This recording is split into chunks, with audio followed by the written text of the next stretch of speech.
We are the Nerd Eternal Network.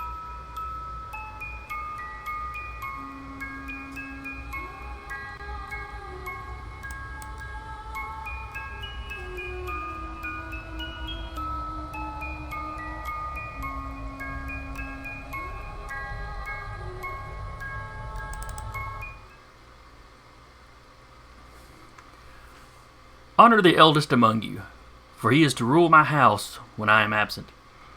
Ward the mortals from Cain's descendants, and treat them with honor in all things. Slay not those of the blood, for that judgment is for the elder alone.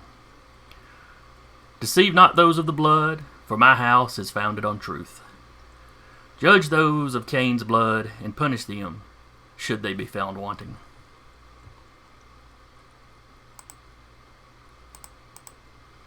Hello, and welcome to Valley by Night.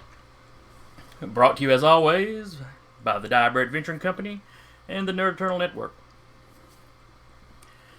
Or at least always until Heath fires me. This is, of course, our... Consistent. Do what now?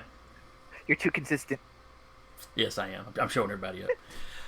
This is, of course, our Vampire 5th Edition Chronicle, set in Huntsville, Alabama, and the surrounding areas, also known as the Tennessee Valley, where the name comes from. I'm your storyteller, Jason, and with me tonight, as usual, will be Sarah playing Jolene, Decca playing Blackjack, Rap playing Maeve, Duba playing Alexander. I think he's waving. I can't tell. There's a slightly lighter patch. Yes. And Eric playing Samuel. Now, last week, what did we have go down? I was accused twice of being an anarch. Was it twice? It was twice. Yeah, maybe it was. I met some guy way too fancy for a Waffle House at a Waffle House who may or may not be doing vampire things for some Crimes. The sun was still up even. when he came in. When When he he came maybe in. another thin blood. He might not have been the vampire, but the guy that he picked up the phone and was like, "Some of us gotta eat." You know? Well, that could just be him talking to a fussy boss that demands too much. You don't know. You jumped into conclusions. Yeah, but I believe Maeve had a little adventure with her sire. Yeah, and then Samuel and Colin had words. So, They that- just spoke. that It was cordial. fun. verbal sparring. Yeah, verbal sparring. Uh, Words. They're words. Let's see. Alexander was taking on a tour of the sewer. Shown where some of the entrances to the cave system underneath the city are. These are not entrances that very many people in the city know about. Most of them were constructed by the Nosferatu. And on top of that, I got to witness something very strange that I will end up telling or saying something to Samuel about due to this was some type of weird blood ritual at this house. You have any idea what he did? Oh yes, you did follow a fellow around that was catching rats and killing them ritualistically and spreading their blood around the borders of this house. Or the lot the house was on.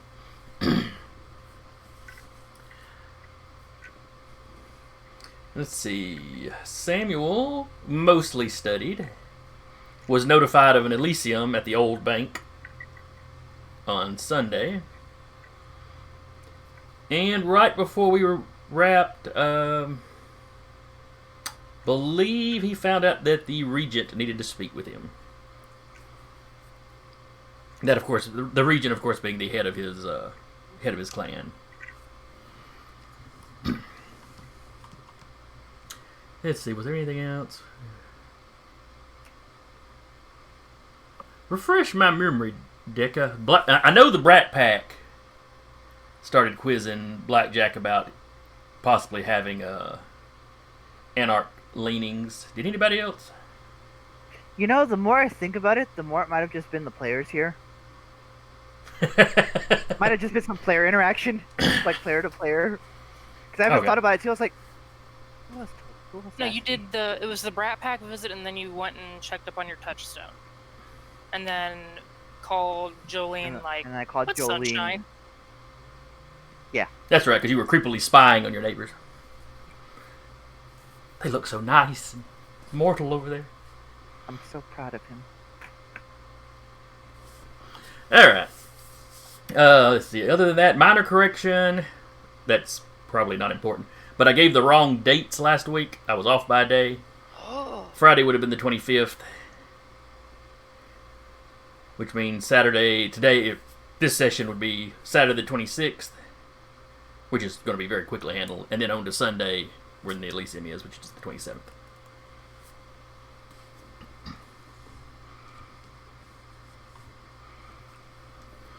Because, you know, Gary Gygax once said time must be very carefully kept for a campaign to mean anything. I'm paraphrasing because I can't remember the exact High Gygaxian quote.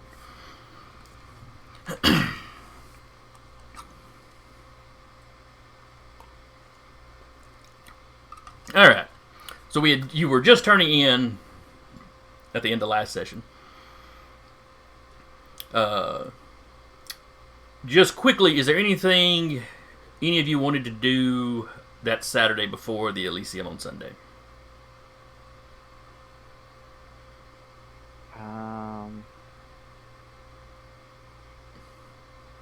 Not especially. Okay. I checked with my touchstone already, so I can check that off the list for the next couple months. Before I have to do it. Before I have to do it again. Just general. Now that the Brat Pack have actually visited me, now I'm doubly so like, don't fuck with my farm, you assholes. So I'm just doing my regular like once about, but otherwise, unless someone needs me, I'm gonna be not doing much. You can, of course, all of you can, of course, exchange whatever information you want to. Do any of you alert the Prince or Primogen about the lupines to the north? Do I know about them? I'm not sure that you do. I know Maeve and Samuel know. Yeah. Maeve left that to Samuel. Okay. Yeah, Since Samuel he knows more people and he's the talky person, she left that to him.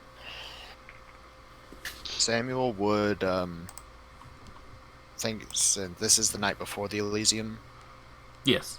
and the night after that excursion. Or is this the same night? It was Friday night that the excursion took place. Mm-hmm. Saturday Saturday night, you have the chance to pass that information on if you want to. Right. Okay. He is going to he's going to see if he can find one of the various ghouls that run around in the ledges that he probably knows of, just by sight, if not by name. Oh yeah, undoubtedly. And he's going to ask them to pass a message on to the prince for him.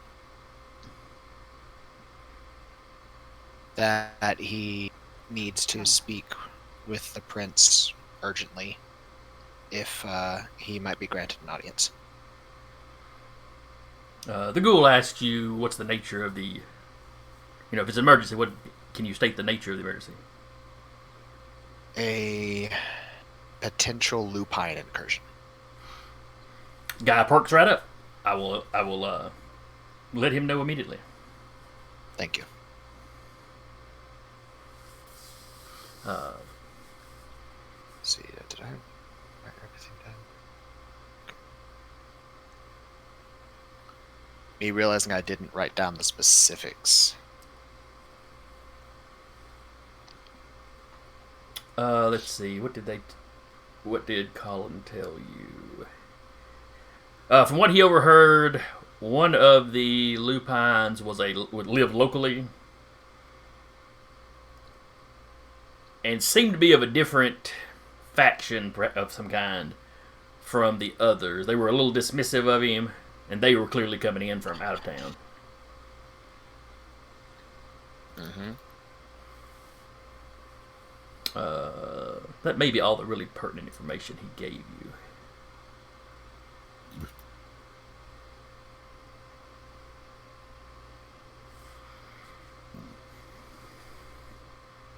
other than where they were meeting at, all that jazz. Mm-hmm. The They messenger were meeting comes up in the Catif area. Yes. What was the old Gangrel territory or domain? Anyway, the messenger quickly comes back to you. The prince is currently out, but the seneschal would be happy to speak with you. Okay. Let's see. Oh yeah, there's the country club and the ladies. He'll meet you at the country club. Now, this early in the evening, the country club is still, open to kind of everybody. Mm-hmm. But the Kindred will still drift in there and use private rooms for talks and such. Yeah. And of course, the actual staff of the place is very much under the control of the Prince and Primogen. Yeah.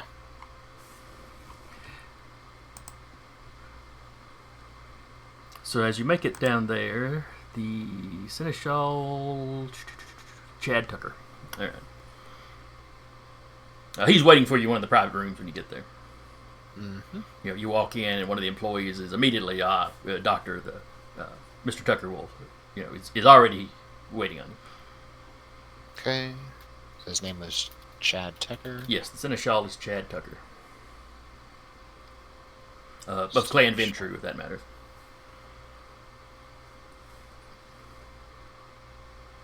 Okay, okay.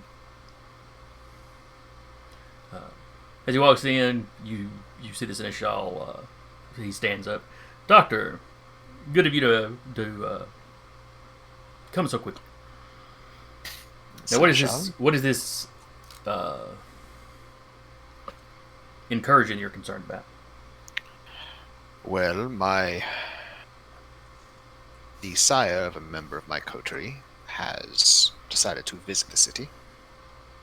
I believe he sent a message last night that he would be presenting himself at the Elysium.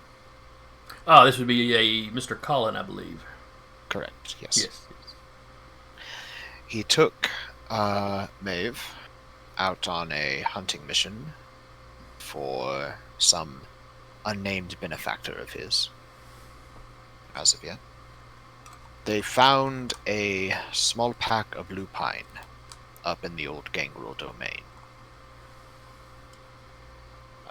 discussing more activities within the city. By his report, one is apparently already lives here locally, and the others are from outside of the city. So it's disturbing to think that a lupine would have been living here among us all this time. Indeed. But perhaps it's just a lone wolf if it's here alone. From his and Maeve's report, they seemed to be very dismissive of him. I wonder if the lupines have their version of caitiffs. It's possible.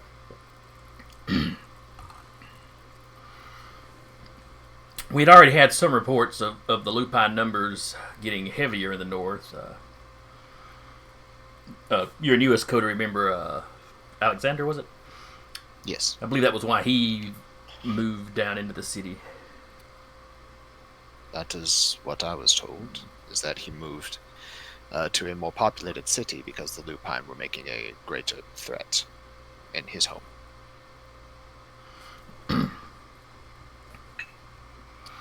And Hazel Green does not have much of a sewer system to hide in. No, it does not. I'm really surprised that Nosferatu could make it up there for as long as he did. It's part of the reason why I agreed to have him amongst my coterie. He is resourceful. Indeed. Well, thank you for the information. Obviously, if you discover anything else, please call me. Of course. He gives you a card with a number. This is a number for one of my people. Of course, don't discuss business. But He's been instructed that should you call, he will make himself available to you. You can pass on the information in person. There's one good thing about having to learn to adapt to the technologies of the kind. Is you learn how to hide amongst it too. Yes, yes. It's useful, but it's very much a double-edged sword. It definitely can be. Well, if you'll excuse me, Doctor, I have other business to be about. Of course. Thank you for agreeing to meet me so quickly. Oh, of course, of course. It was a matter of some concern. Oh, it is definitely something that should have been passed along. And he takes his leave of you.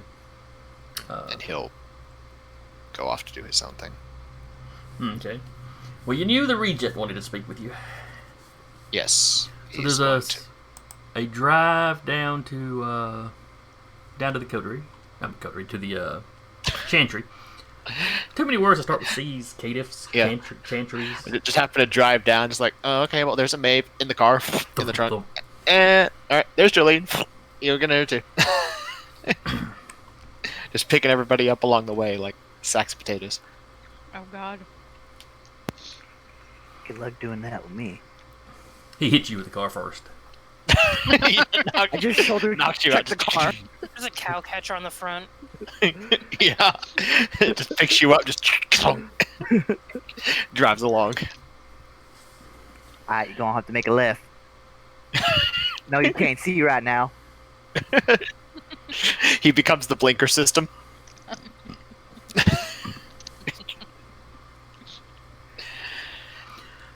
Alright, so you head down to the Chantry. Mm-hmm. A mysterious building that I don't think the rest of your coterie even knows where it's at.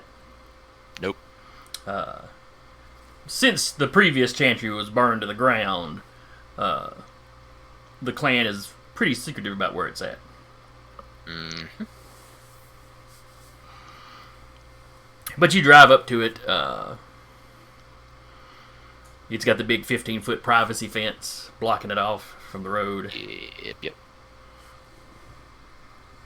But you've got a little key to there's a keypad. You input your number, and the gate rolls back. Yep. And you pull up to the outside of this old mansion.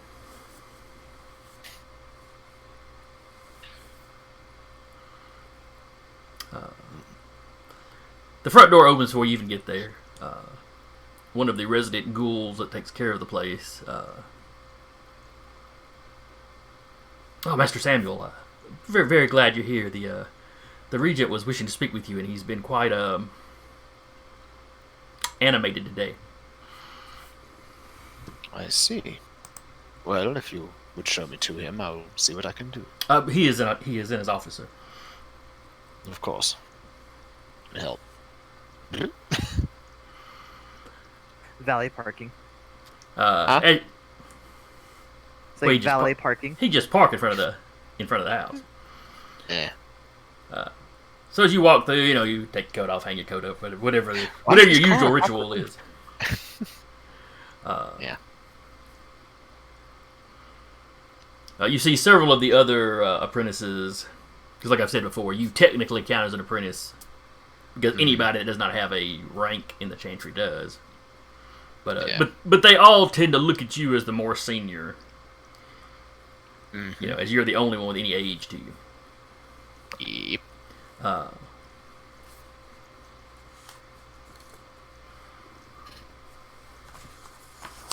But you see, they are all currently here, apparently. That sentence sounded weird. They're all here in one of the studies as you walk by. They seem relieved to have seen you. He'll give them a nod. Like I said, the guys all seem relieved, and they respond with a nod. Julie kind of waves a little bit. And he'll continue on towards the study. They were packed around like they were, in like whispered conversation. Yeah. He just goes by and just one brow raised.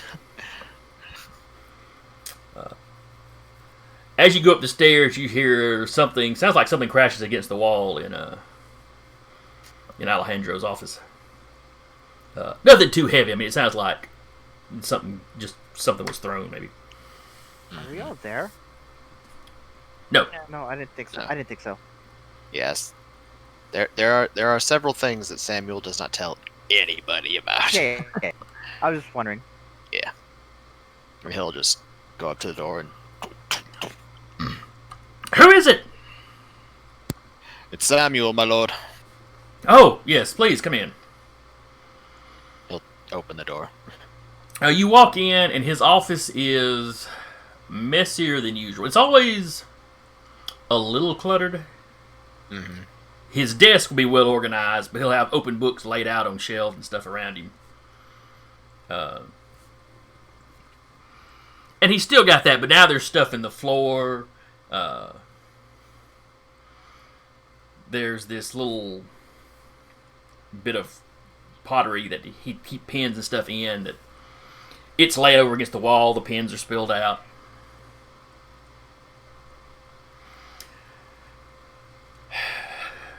We're being betrayed, Samuel. Stabbed in the back. May I ask how? The prince, well, I'm sure it's someone higher up in the Camarilla is likely suggesting this, and then the prince just rolled over for it.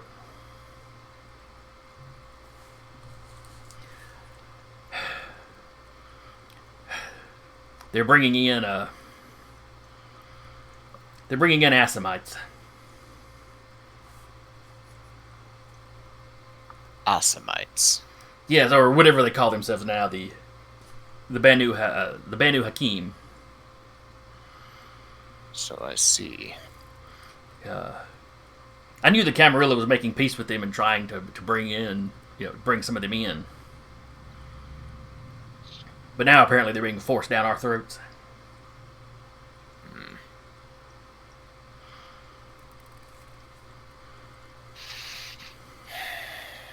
Well, that is... It's going to be a disaster, what it's going to be.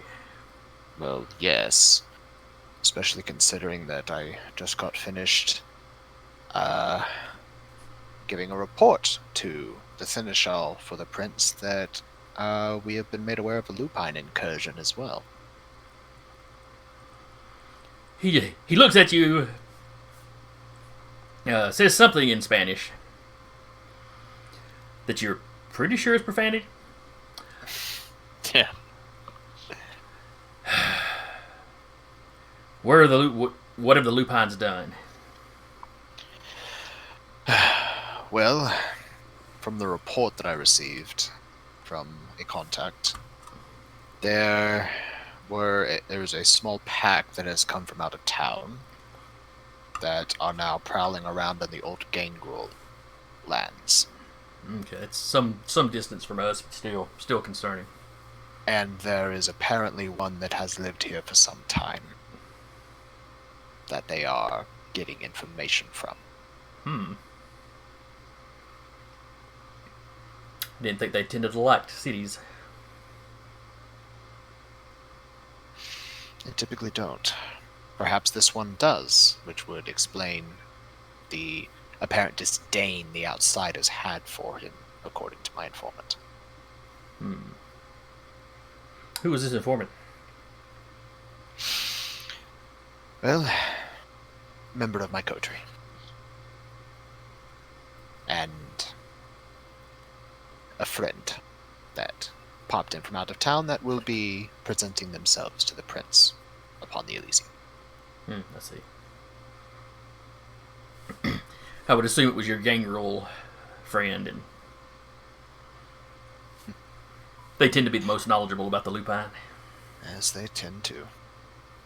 You have to understand that I have to practice some discretion. Yes, of course. You've proven yourself trustworthy over the years. I would certainly hope so. Well, one thing's for certain then. Clan Tremere must be prepared to help the prince in any way in this emergency. We must prove our worth to him. Of course. I've been working on some research as of late that might be of some assistance, but it will take a lot of time and a lot of material. What are you working on?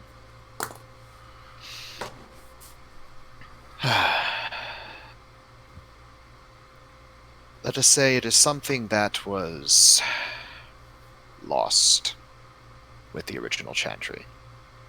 That I have been, as of late, galvanized to re-find.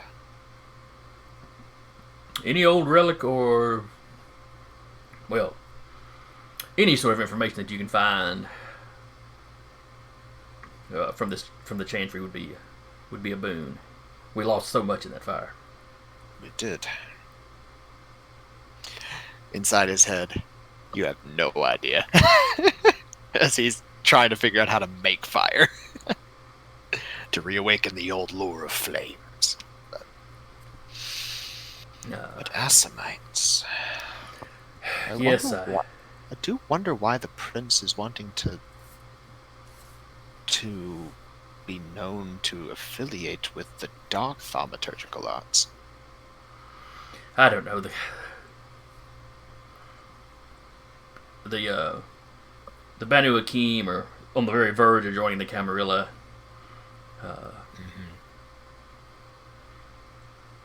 Once they marry off that Toreador, I think it will be official. Like I said, I suspect someone higher up in the Camarilla is pushing this on the prince, but I haven't seen where he offered so much as a token resistance.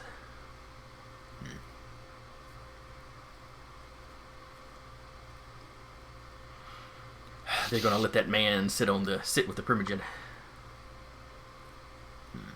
He is shaking with anger. They say on just an advisory basis. Well, I don't really like it either, but this could present an opportunity.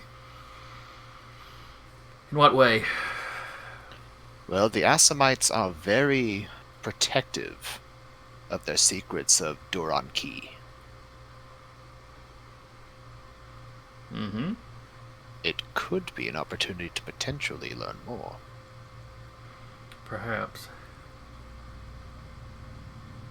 The one fear I have is the Lady Deschler.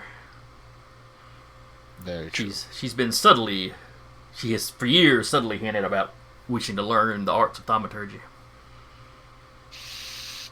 And, yes, making pacts with demons, from what all my old tomes suggest, is an easy path to power. Well, that may have been exaggerated slightly in some of our tomes. The Assamites are certainly dangerous, but... Yes. But this could give her a new avenue to explore. Especially if whoever is in charge here in the city wants to get in good with the primogen. It would be an easy way to have some form of leverage over the prince, too. Indeed.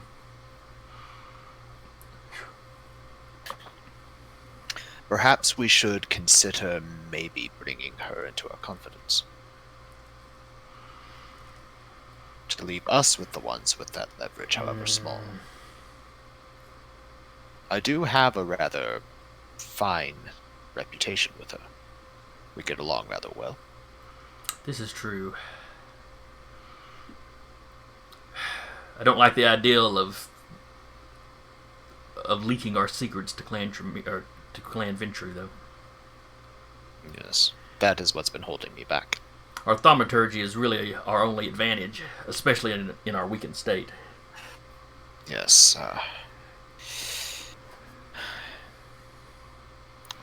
But it's already being undermined by them bringing in the Hakim. Mm-hmm.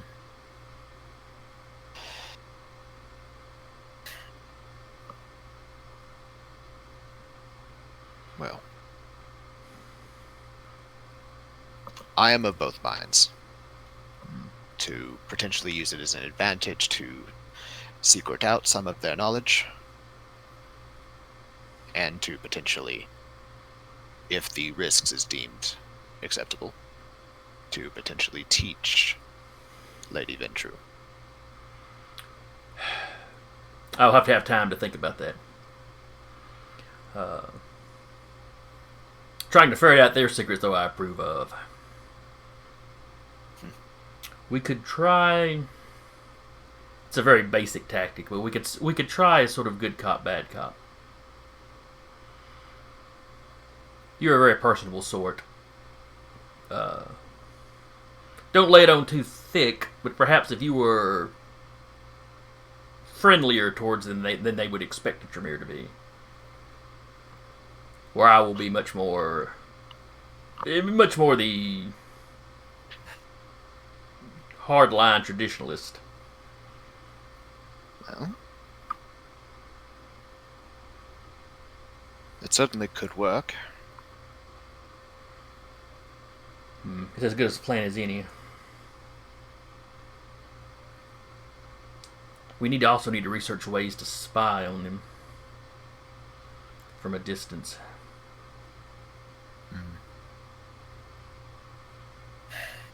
My sire knows of several rituals that could do such a thing. I've seen him use them before.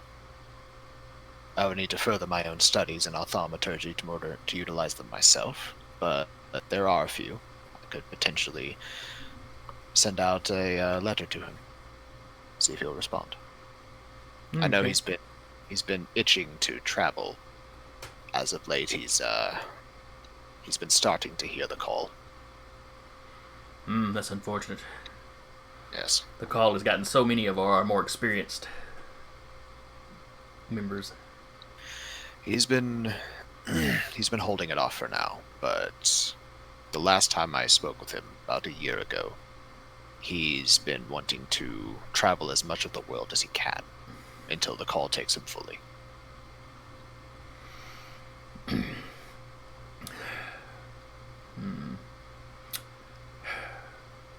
Keep this mostly under your hat. You may certainly contact your sire. Of course. If you feel he is trustworthy.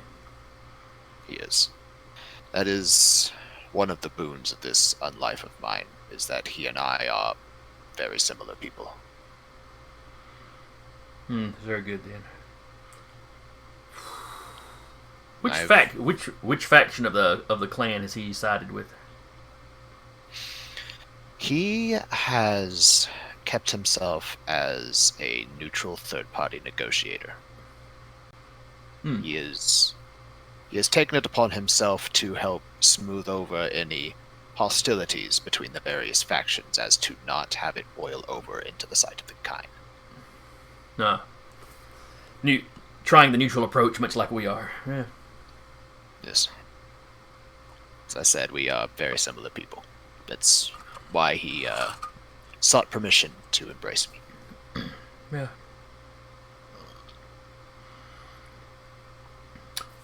And you'll continue to, you and Alejandro will continue talking and, hashing over what might or might not come about from the Banu Haqim arriving.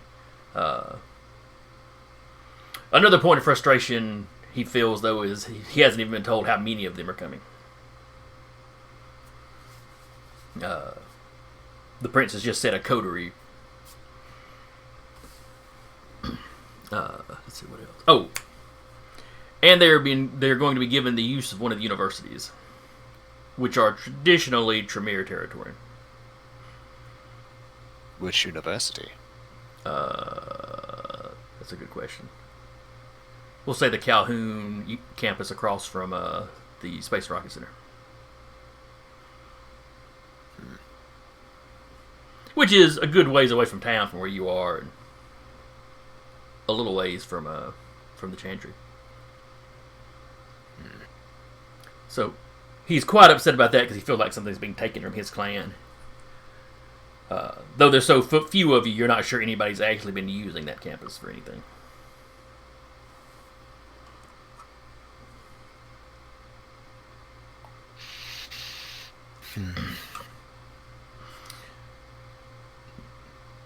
So, Does make me curious.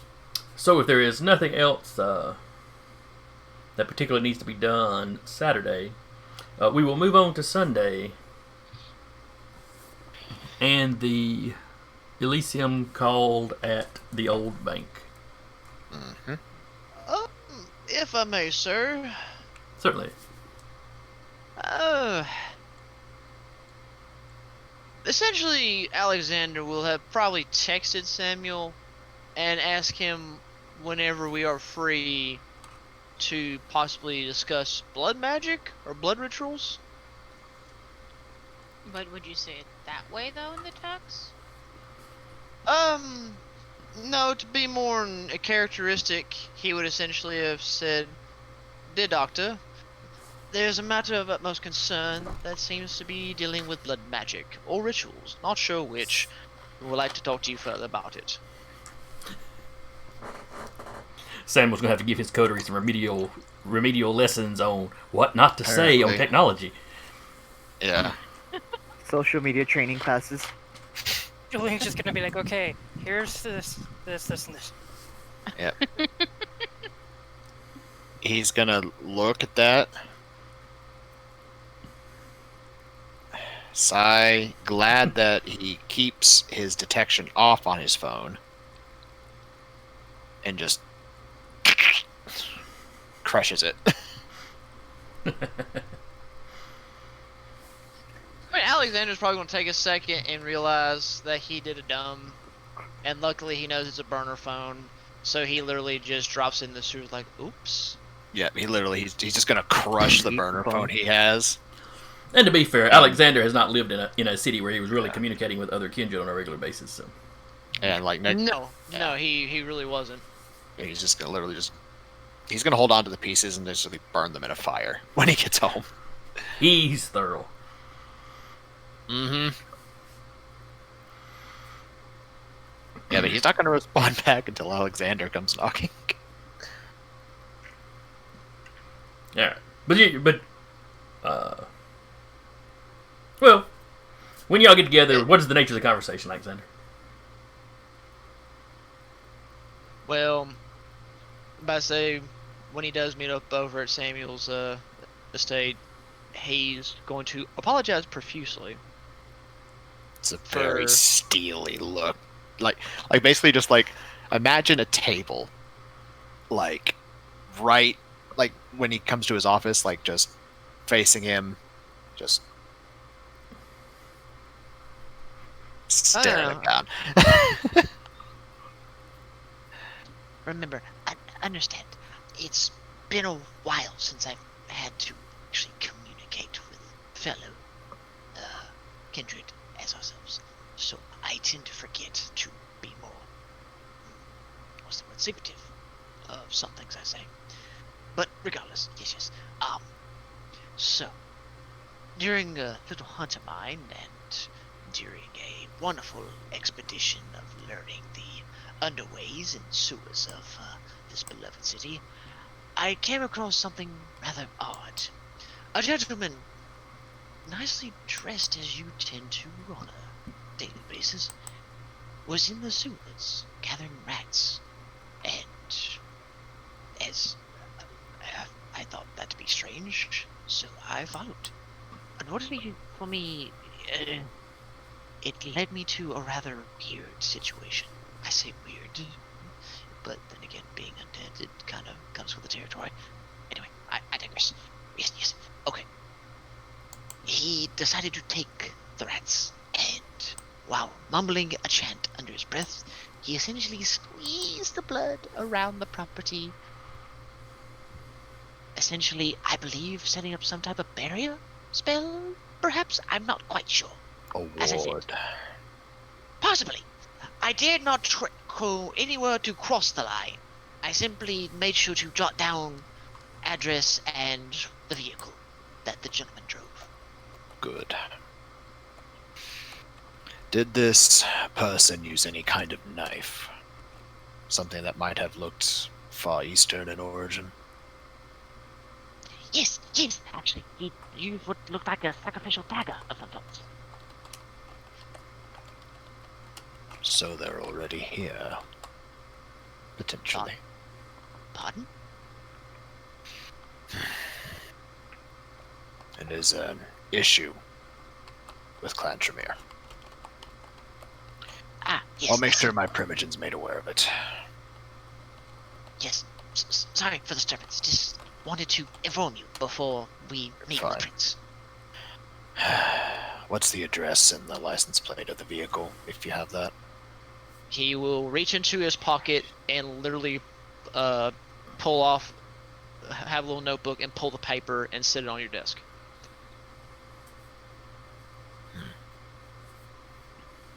Of course. Now, did he write down those numbers, or did he take a picture with his phone? I think he did both.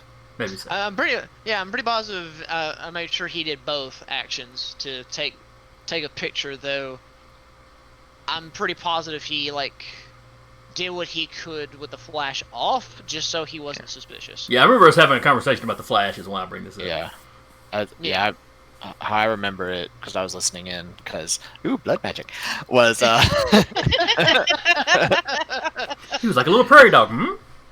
yeah, basically, was, he got some pictures, but then you mentioned, it was really dark without the flash, so then he jotted down in a notebook, too, Okay. what he could get. Again, if Alexander's essentially going to be an information hub, he's going to get every detail he can in some shape or form. Alrighty. So he will essentially hand you his notes and just kind of give a little bow and just kind of give you a crooked smile. If anything I could do, please let me know. Before There is one. Yes? Do not ever mention anything about the Kindred over technology again. Yes. Again, my apologies. It's been a while to communicate with others. And a single slip-up could bring the Inquisition down upon you. Do Did you not worry. lose the phone that you texted with? No, Did sir. you destroy it?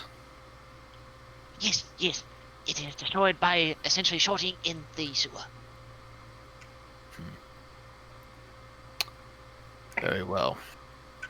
Just keep it in mind for next time. Yes, of course. Well, have a good night, Alexander. I have news to give. You as well, Doctor.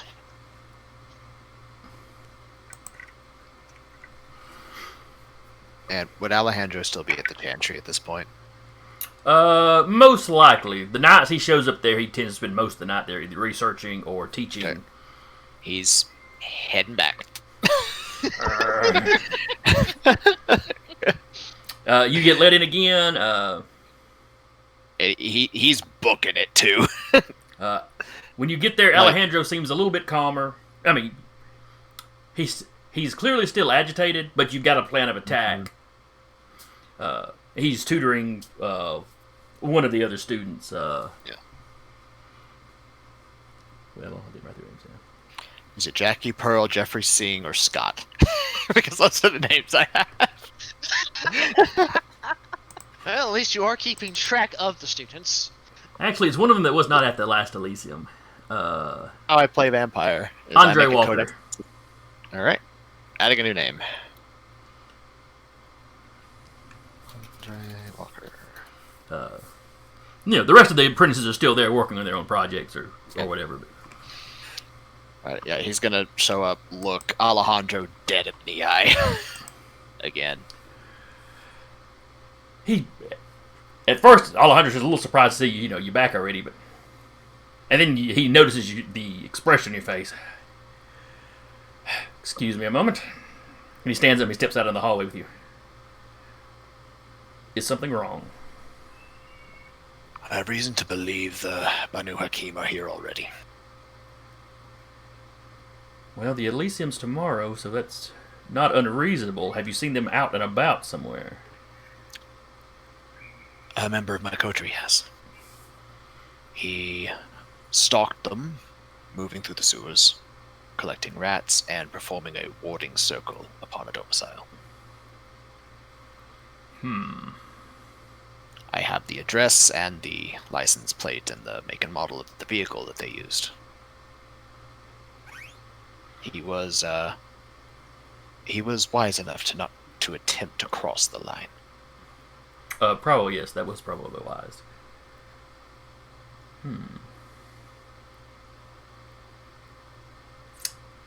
I can get someone to run the license plate number without too much trouble. Though it looks like it was a local plate. As far as the address... Thank you, Samuel. I'll have someone look into it. If your coterie wishes to investigate the domicile, that would be fine as well. Of course. Considering how insidious their rituals can be sometimes, I am hesitant to attempt to cross that. Unprepared. I would advise you not until we can figure out what it is. Of course. It could just be a simple ward, or it could be like their fabled assassination rituals. Indeed. Their path of quietus. We lost Uba. No, it was, Oh, no, yeah, we did. Honey? We lost you. There he is. No. What did you do? You were saying that, I'm like, yeah, I don't see him. Maybe he got him walked off without anybody noticing. But that wasn't He's what you doing did. Nosferatu things. No, somehow I lost sound, and the only sound I could hear was the delay from the stream. So I'm like, wait a minute. Completely off the grid. I mean, isn't he always? Despite the fact I'm letting you guys see him, you can only see a little bit of red. Yeah, Right. we gotta give him a reflective vest or something. I kind of like the aesthetic of just him Nosferatuing it up in the background over there. He's playing up his character. You can never say we don't have production values. That's true. Mm-hmm. They're poor production values, but we have them. Yep, they're there. All right. So that'll wrap up. I guess that wraps up our Saturday. Oh, it's Saturday now. So we won't bother with the rouse rolls for the Saturday, but waking up Sunday evening, everybody give me a rouse roll or a hunger Now, roll. what if I say excuse me. no? Then what you'll if I say I don't want you'll automatically fail. Darn. Why do you gotta call me out like that, man? Jeez. You want to play hardball? He's gonna play hardball right back. Yeah, that's true. Uh, My I dice play. agree with me. All right, so Blackjack gets a little hungrier and Jolene gets a little hungrier. Everybody else is fine. I'm gonna go after a cow. Just Okay, to, beginning of a new week. yes. They're not really going after a cow. It's I'm there. just like, come here, Bethany. Come here, Bethany. It's okay, go. She just sits there and munches. I just imagine he looks up, he sees Jolene on another one, just like, what? But she's gonna. Cows are big. They can just be on the opposite ends of the same cow. Oh no, I don't like that image. No. I don't like that image. but which one's up front and which one's in back? Well, I was picturing them both on the side. Sickos. Like really weird ticks. You know, like a shoulder An and a hip Angus bite. beef.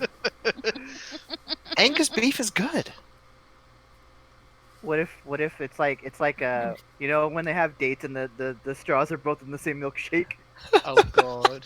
Yep, that's how it is. You're just staring across the back of the cow at each other.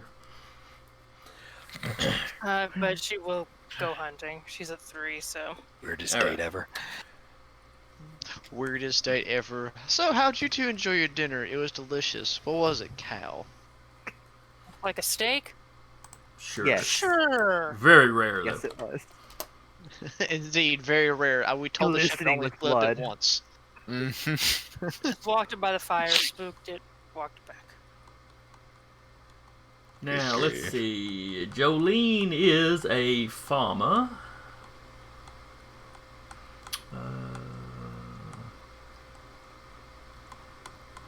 And I'm completely not finding what I'm looking for.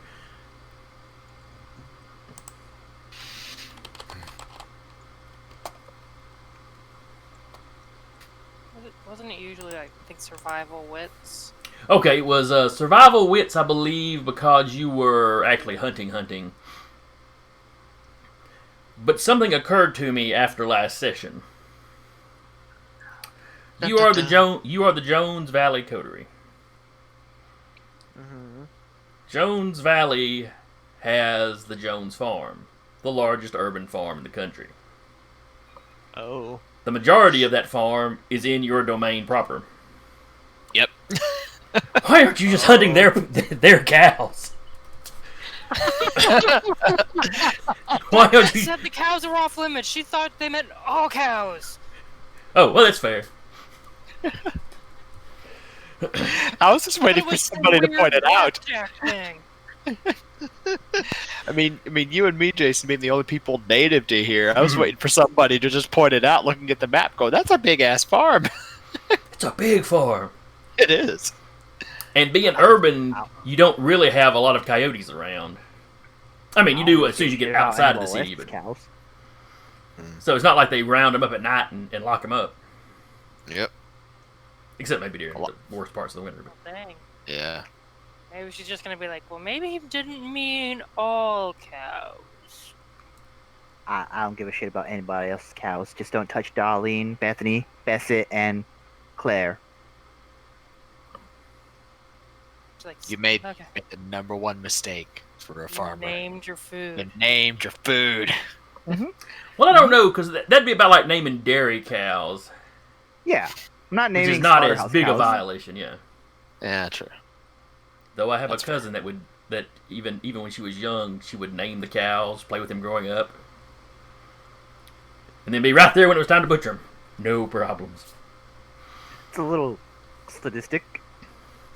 Eh, I don't mean to judge your cousin like that on air, but like that's a little. I smell a sociopath. as long as I know from the beginning, Bessie's gonna be a steak later. Okay, what do I need to roll? Okay. If you're going after domesticated animals, it is the Composure Animal Kin. Because it's just more about keeping them calm as you approach them, not actually kind of hunting. Okay. If she was gonna try and juice box some rats, Then we'd go back to the, what do we say, wit, survival? But so you I'm don't gonna- have animal kin, Or do you? whatever it roll was you've been that rolling. I'm gonna roll that because I have a lot more spots in survival than I do animal. Okay. Like, I have none in Unless you're animal kin. I'll say unless you're Now, hunting the cow. difference is the difficulty will be lower going after the cows. You know what? F it. We'll try it with animal kin and composure. You need 2 successes. Instead of the usual 3 or 4 I was having you roll before. Don't tell my dice this. Oh, I'm sorry. You don't know her dice like I do, because they do shit like that. Well, okay then. What's your hunger at?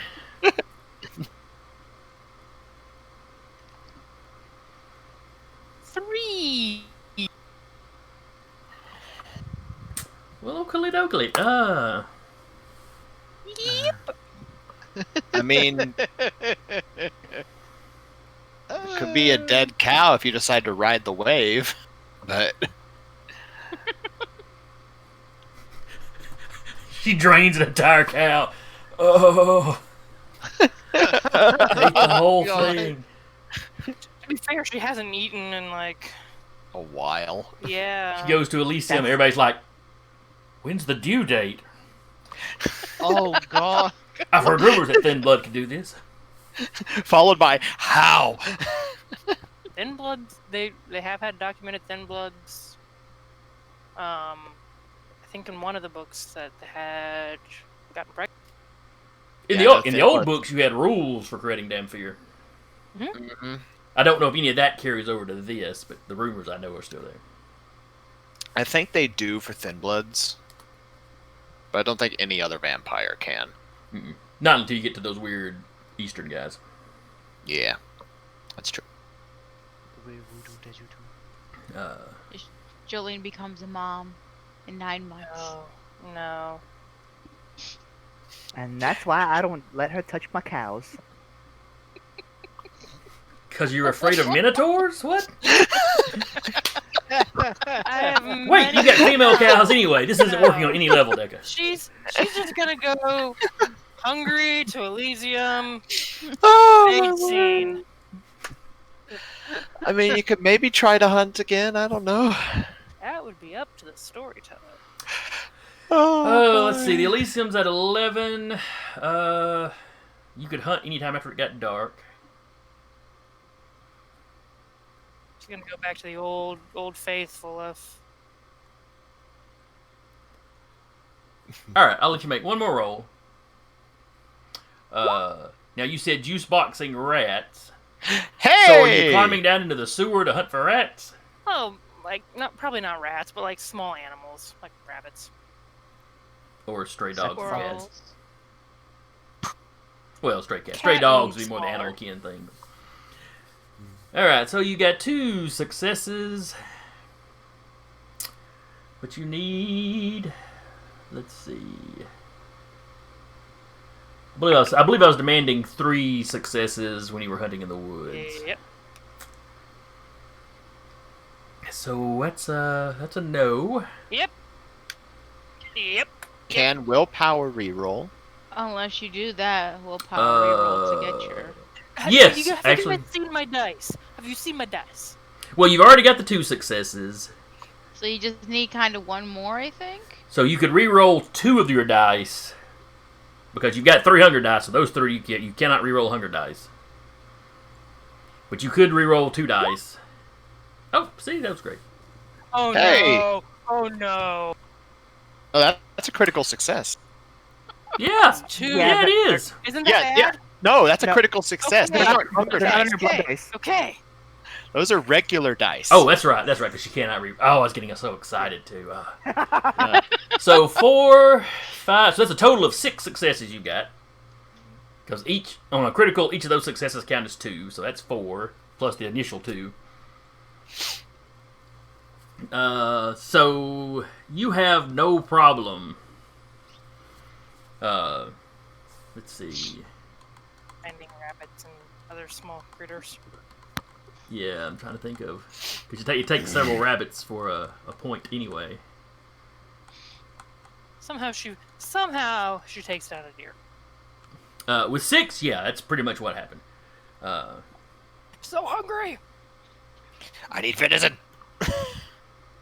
She like scared it out in front of a car and then just grabs it afterwards. Like, this is mine. So you hunted it? No, I watched the car hit one, and as it ran off, I followed it until it finally dropped. Yep. It was a It mercy kill. works. Hunting. But no, with 6, you probably just flat out tackled one or something.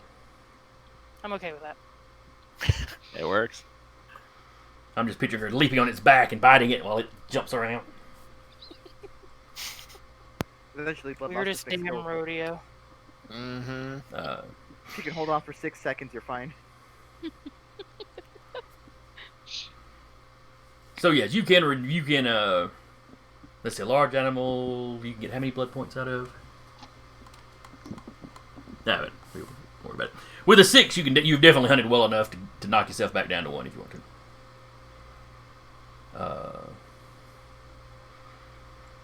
If a deer ain't quite enough to do it, then you manage to get a rabbit too or something. Variety. It's the spice Yeah. of life. Dessert, appetizers, whatever.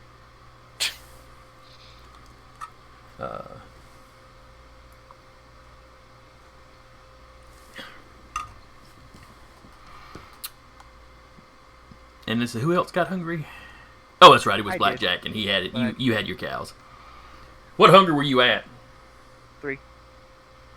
Okay, so on your cow, you can drain down to get back down to 1 without harming the cow. So.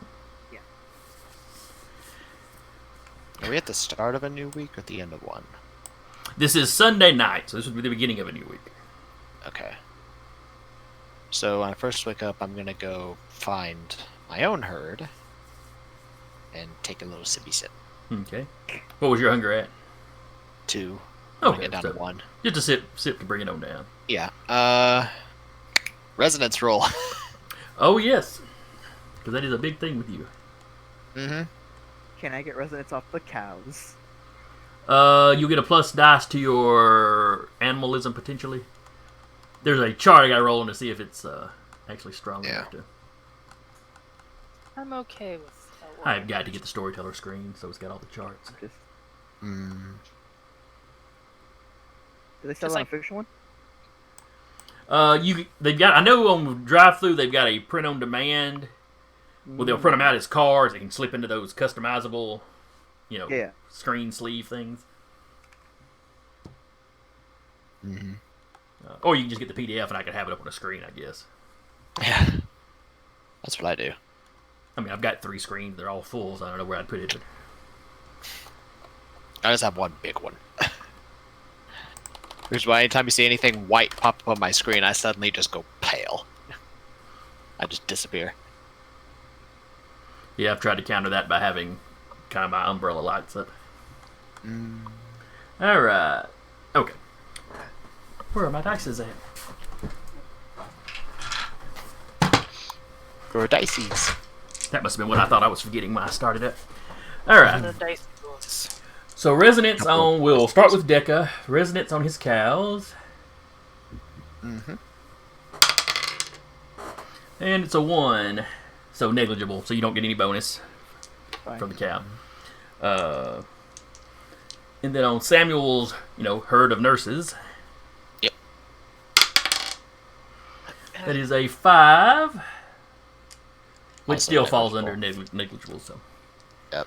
Let's see, Jolene. I don't think it would do any good Let's Good. roll dice for chuckles. because it would give you a 7 fleeting. So nothing. Basically, you gotta get a 9 or a 10 to. Because I think the animal would only give you a bump to animalism, which isn't a discipline you have actually got. So.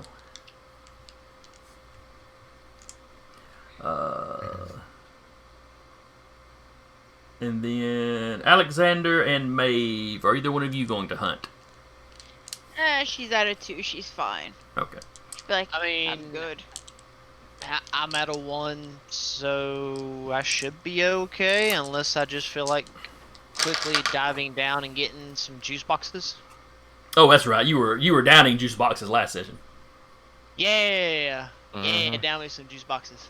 Brings like a rat for everyone. Because we were doing the whole wriggling rat. Party favors. There you go.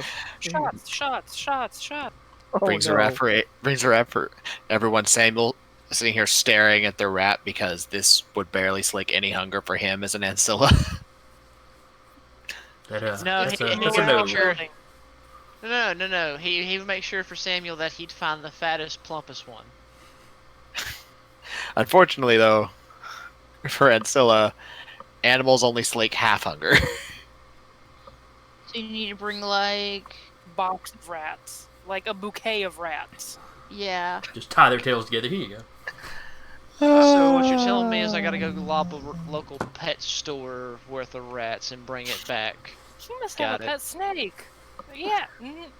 No. Oh my no. word! Oh yeah, no. If he We're a actually was pile of caught chaos, shopping. and I love it. Oh no, I'm being honest. If he was like, if he had a choice, he'd literally go into a pet store. Like, oh, do you have a snake? Well, at least it's gonna be fed well for a few days. So you think? Uh huh. The trick is if Alexander went into a pet store, the workers would run out screaming. Oh, I know.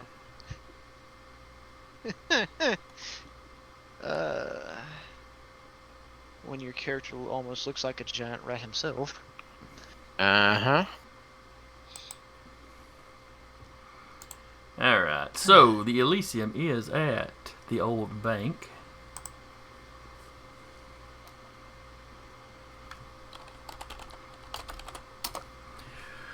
Well, which is on the court square, basically across from the courthouse.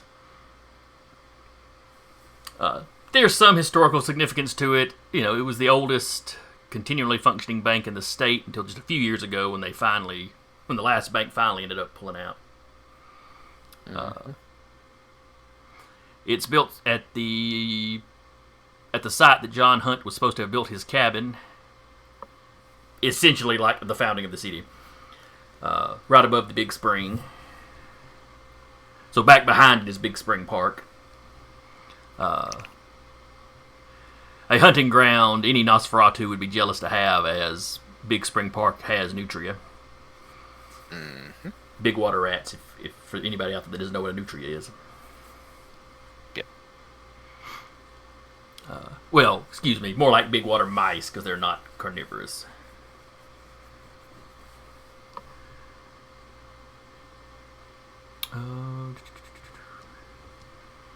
I had a picture of it somewhere. Not that I can put the picture up on the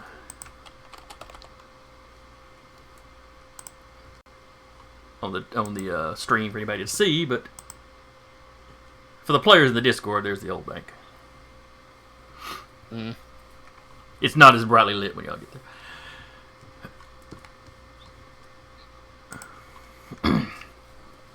All right. But it's around 11 or 12 when the Elysium, when the court is supposed to start. To anybody just walking by, there's clearly some sort of event. There's cars are pulled up, letting people out. There's not like a lot of security out front, but there's a couple of like doormen out front. That will turn, anybody that's just curious and wanders up, they'll turn them away with, some excuse or some, something with the,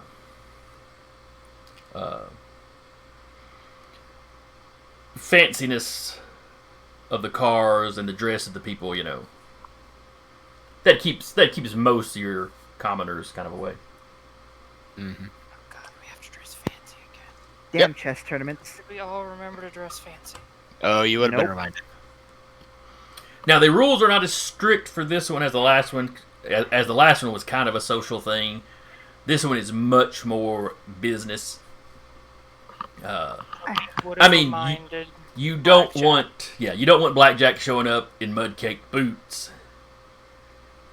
I have my clean overalls. Probably not overalls, but at least clean ones. They might not say anything.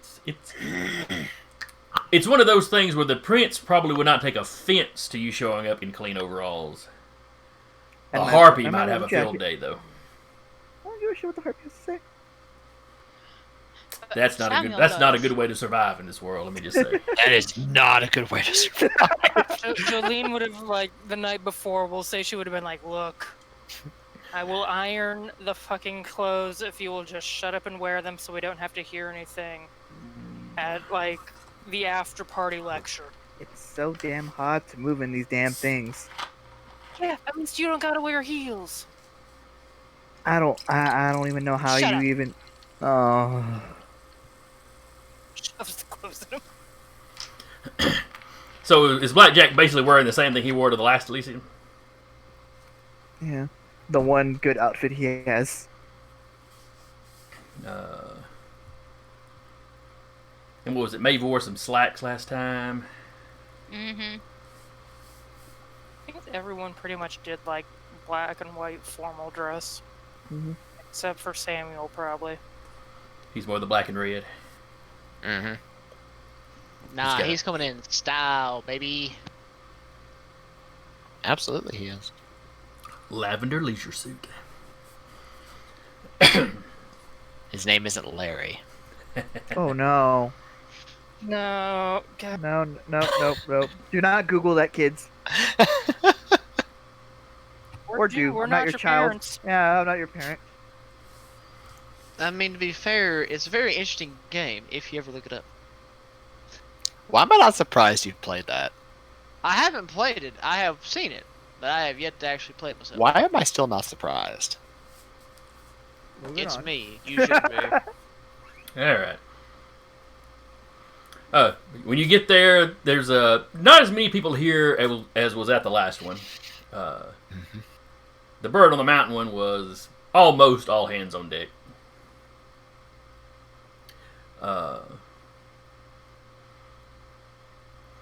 Like I said, this one is more business. You see Marcy is there mingling. She's the keeper of Elysium, officially. Unofficially, people tend to call her the Harpy when they don't think she can hear. And she fills kind of both roles, as is often the case. She steps over and greets Samuel as soon as he comes in.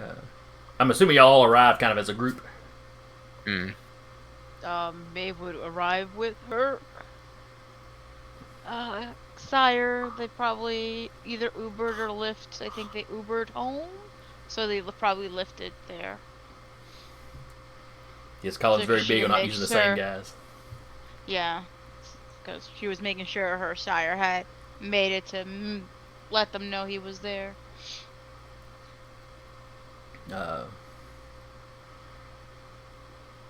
And he is in the same coat that he was in when he arrived. But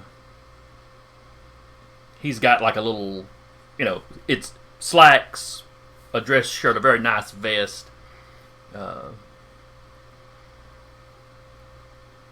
Yeah, Maeve would be wearing like a dark green shirt tonight, though, with some black slacks.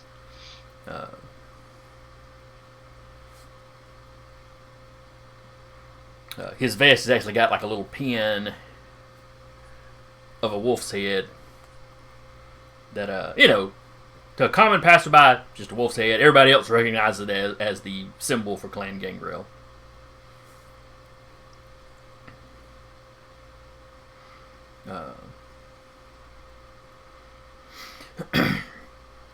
So as I said, y'all arrive, y'all meet up, y'all go inside. Marcy's there. She steps up and greets you. As she's basically by the door, mingling a little bit and talking to everybody as they come in. Doctor, it's good to see you tonight. It's good to see you as well, Marcy. And your entire coterie made it. Excellent. Yes. So tell me, Blackjack, are we going to get another rousing speech this week? Maybe. We'll play it by ear. You made quite an impression last time. I appreciate that you enjoyed my words.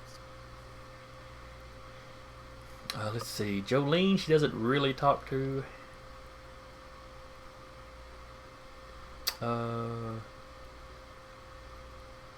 Maeve, she steps up to you. Well, hello there, dear. Who is your date?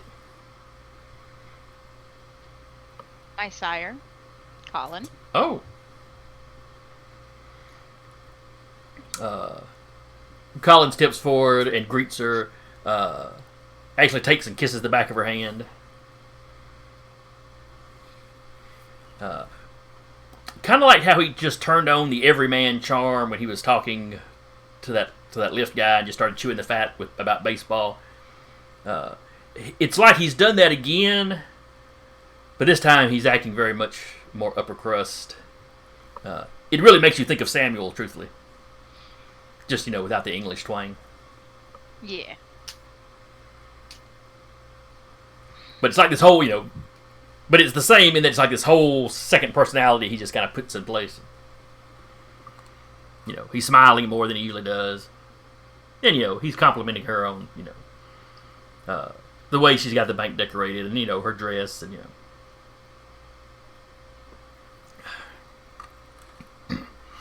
it seems to go over pretty well.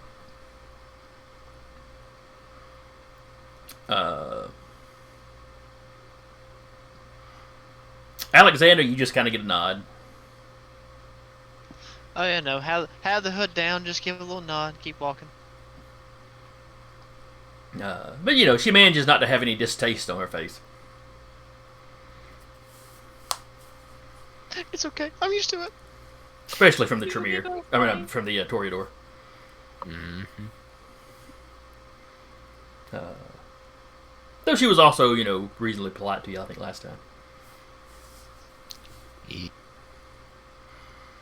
Let's see. Oh, amongst the crowd, there's a couple of the apprentices are already here. Alexander, you don't see any other Nosferatu.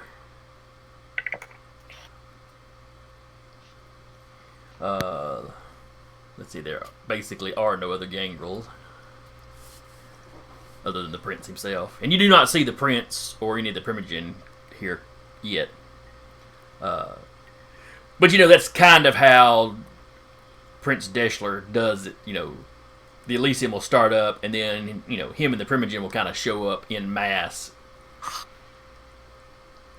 If it's something like an official announcement or, a recognizing of some achievement someone's made, If it's just a basically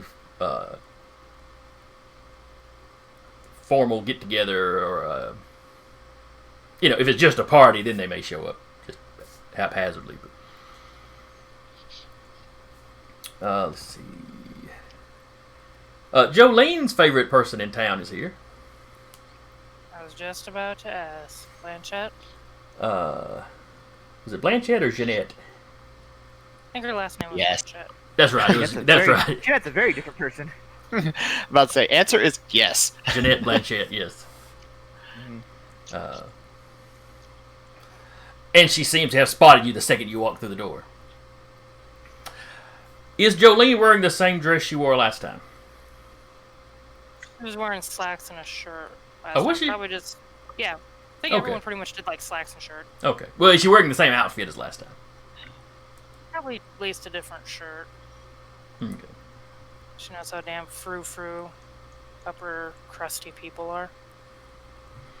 But, and she's talking to a group of, you recognize a couple of other Toreador. You're not sure who necessarily is there. But she says something. They all kind of glance at you, and then they turn back to each other laughing. Does the usual square the shoulders, and this is going to be a long night. Getting high school flashbacks, and I'm not even the target. Same, bro. Mm-hmm. Like third-hand embarrassment. How's this possible? Scattered out amongst the crowd, you also see the Valley Cove Coterie is already here. Rat Pack? The Brat Pack. Okay. Yep. The VCC.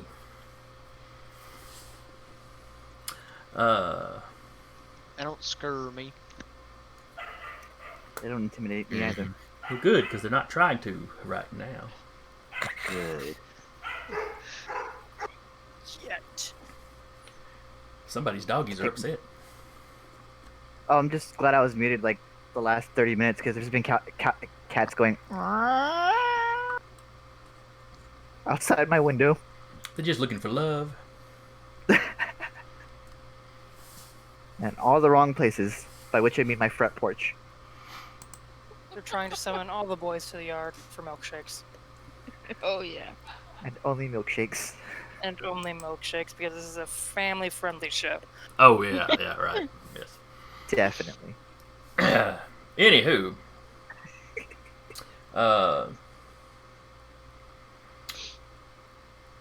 Is there anyone, is the coterie going to stay together in one big clump, or are you going to kind of spread out and mingle?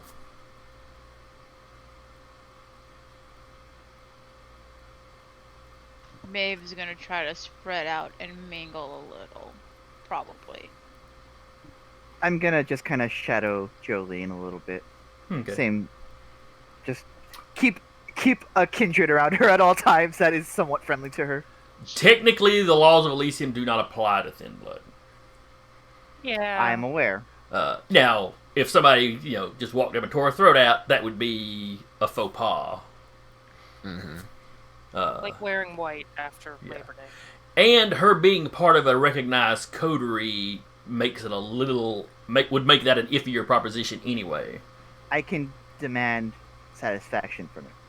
Yes, not in Elysium proper, but You Yes. could basically go, yeah, you gonna meet me outside somewhere quiet and You away did from me stuff. wrong. I want restitution. We're gonna go outside.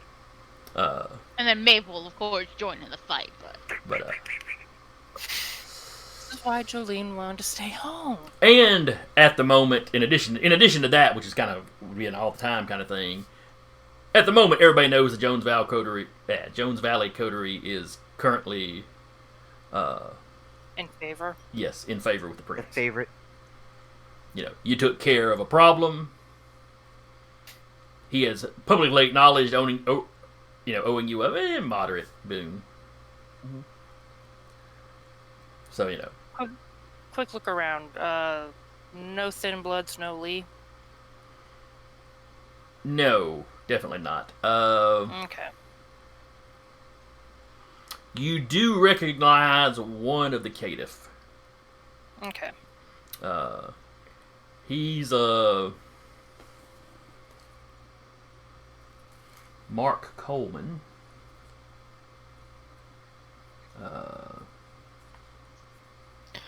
And he is financially a little better off than a lot of caitiff are. However, his embrace went down. He was able to maintain his original identity. Nobody knows that he's dead, and he just changed his work schedule around a little bit. Yeah. So he will occasionally be seen at these sorts of things. He's not. Anytime you're not here, he's probably the most snubbed person in the place. But Gives him the nod like, I got your spot tonight, man. he gives you a little tip of his glass. Samuel will put a hand on Jolene's shoulder for a moment. What, Dad? Do you recognize anyone from your neck of the woods here? Kind of nods to the guy she just nodded to. And, smart. There's a warning you need to pass on. They would appreciate it more from you than me. Alright. It will be announced, potentially, but there was a small pack of lupine that were sighted in the Cative territories. It's gonna be announced, but before it's being announced. I learned about it Friday. And it's Sunday. Yes, because I was just going to bed when I was told. And then Saturday, there's Saturday. I was running errands for my promotion. Because there was a major clan issue that had to be dealt with. Of course, there's always something that needs to be dealt with. I'll make sure they know. Kind of walks off.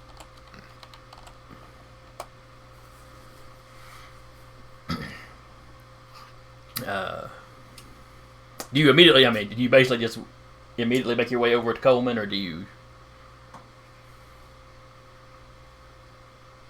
She'll, because that's the person least likely to kill her in this situation. Sure. You have a pretty good rep with the Thin Bloods, especially, but the caitiff to some degree. Kind of gives him a nod. At least the caitiff that aren't, trying to butter up people. She knows they're both like lowest of the totem pole, so. It's like when this is done, it's gonna be announced. But get word back to everyone. Just watch their butt. Oh, is something going on? Yeah, I just found out about it, but it's apparently gonna be announced out tonight too. There's no one like really around them. I'm guessing because. Not real close by. There's a few people that come by and talk to him, but Just kind of like leans in close, just like, don't steal your face for a second here. Loop up in y'all's neck of the wood. Potential. we'd been hearing some rumors about him up north, the Hazel Green area and what have you. coming down from Tennessee, probably, but Yeah. Apparently, they're a lot closer than we think, and I would have tried to get it to you earlier, but I just found out once I got inside. oh, that's great. Convenient. That's typical, but Ain't it the truth, though? yeah, I'll let Lee and all of them know. Yeah. How's he doing, by the way? You hear anything good about Or him? not, Lee. I'm sorry, Eddie. Eddie. Thank you. And yeah, if you ask about Lee, I'll be like, he seems to be fitting in all right. Good, good. He's Still gets out of line. I will personally drag his ass out into the sunshine and take him for a walk. he just sort of smiles. You seem to have put the fear of Jolene in him. And that's good enough for me. It's like, I'll let you get back to being the other social pariah of the night, sir. I will. My pariah burden is lifted with you here, so thanks for that. I live to serve, sir. Oh boy.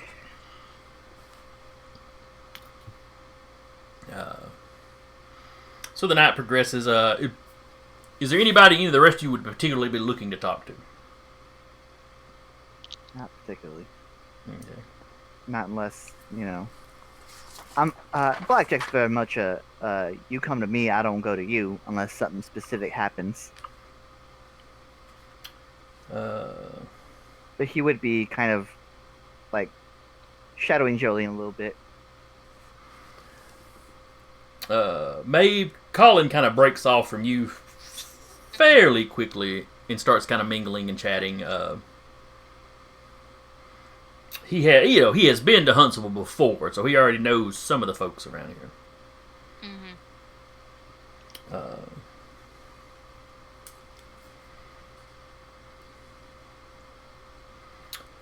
Let's see. Maeve has a Malkavian contact, acquaintance. Did we ever come up with a name for him? Or her, for that matter?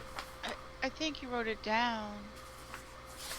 Kindred. The Malkavian one? Harold. No, that's the. Jack David. Brooks. Yeah, Jack Babylon Brooks. That's right. I remember that name. I think I Babylon typed it Brooks. up. I didn't put it on the. It's in the little note on the thingy.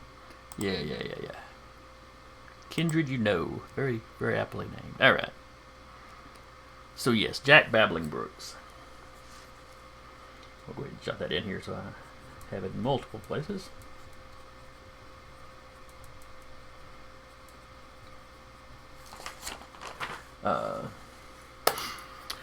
You do get approached by Jack.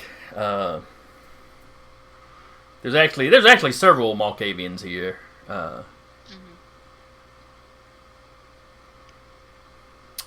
And they're all color coded, or color coordinated. Excuse me. Okay. Which is actually not that unusual for Malkavians. But say typical. It's actually fairly typical. Here in town, only the Primogen tends to buck that trend for the most part. But he tends to wear well-tailored but relatively bland suits. Really goes out of his way to try to appear businesslike and, normal.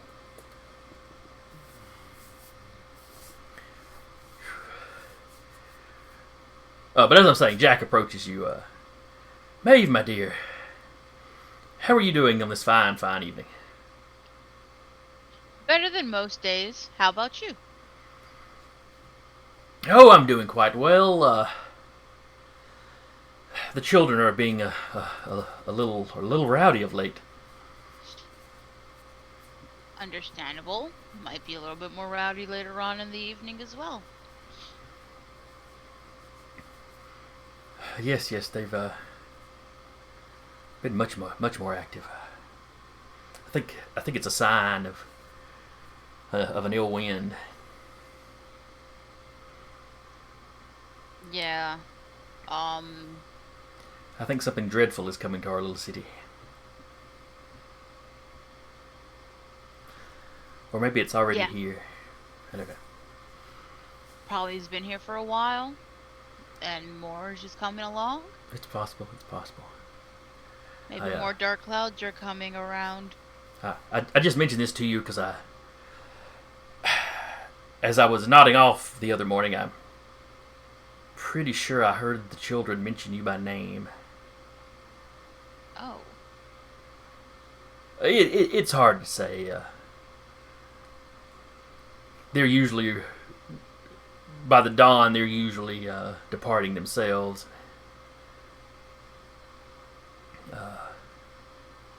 You know,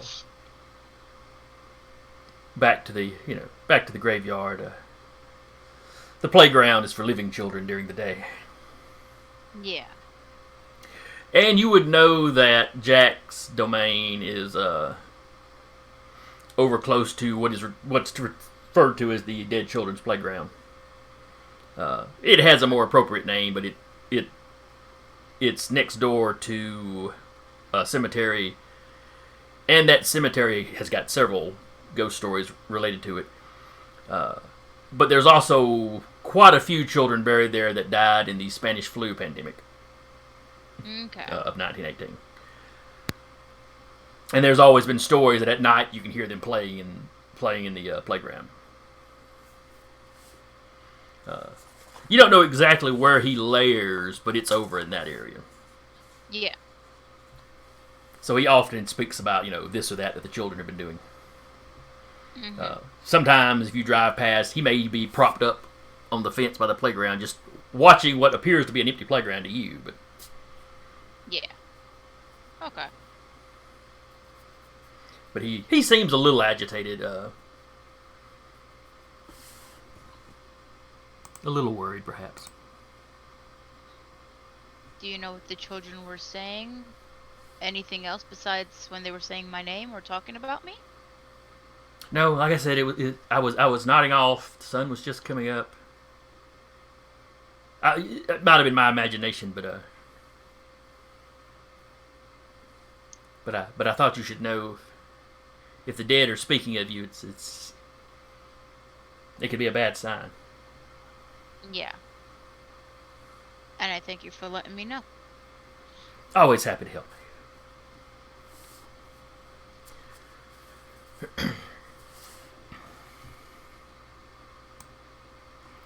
Let's see.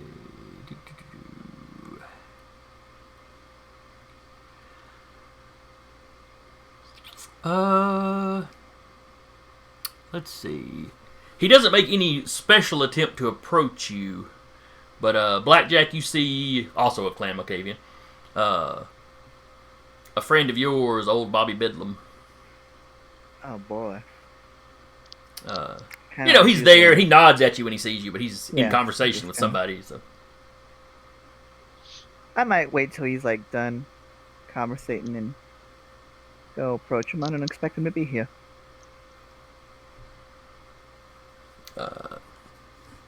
He tends to skip these a lot of times. He's got a real kind of manic, depressive sort of vibe to him. Yeah, I vibe with that. When he's, sometimes. When he's on, but... Hey, maybe he's on. But, this would seem to be one of his rare middle-of-the-road days. Mm-hmm. Where he's not too up, he's not too down. Mm-hmm. Yeah, I'll wait for him to finish the conversation and be like, Bobby! I don't expect to see you here. I don't usually make these, but I hear there's going to be some big news. Where'd you hear that from? Oh, right. Okay, never mind. He just smiles. Yeah. I'm not sure what's going on either, but, you missed the last time I was here. Apparently I had a pretty rousing speech with the local Kindred. I've heard something about that. I'm sure you have. I forget. What was the speech? If views can change and eyes can change. No, wait, that was Rocky. That was Rocky. Oh, that fourth movie was terrible. Yeah, it really was.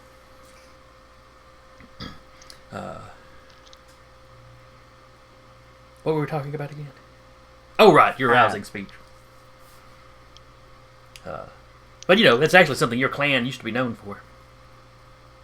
Yeah, it's I mean, the Something children like- these days, not so much. right. I like to keep it in my back pocket. I don't like to be overt about it. You understand me? I know you know, cause you've probably looked at my head a few times, but you know, it's just one of those things I like to keep on me just in case it needs to be said, or if I feel something needs to be talked about that wasn't really emphasized. Just play into that stereotype most of the time. Yeah, you understand me. And then when they're not expecting it, whack them in the face with a speech. Yeah, exactly. See, you get me. That's why I like you, Bobby. Well, I like you too. Most of the time. You're good It's at mutual, buddy. you're good at listening when someone wishes to give you advice. Of course. Do you happen to have any of that sage advice? Well, I can't help but notice that you hang around with the thin blood an awful lot. It's I'm painfully aware. Now, you Of, said you're hanging around Jolene for the most part. Is she within earshot of this conversation? I don't know, is she? If she I'm saw mostly him just going keeping to- a. If she saw him going to have a talk with him, she'd go off and do something else. She's not going to eavesdrop. Okay. Find a It's, wall. it's less hanging around her. It's more just keeping her in eye shot so that someone doesn't like run up on her randomly. Cuts her under her arm, runs off. I mean, she seems like a very pleasant young lady. Certainly not hard on the eyes, if you're into that sort of thing. It's But you know, she is a it's less- harbinger. She is a harbinger of Gehenna. that's what they all say. Then it must be true. Oh, it must be something fabricated. Well, that's fair. Could be Everyone evil. says my clan is mad, so Yeah, exactly. You ain't mad. You just a little extra sometimes. And ain't nothing wrong with extra.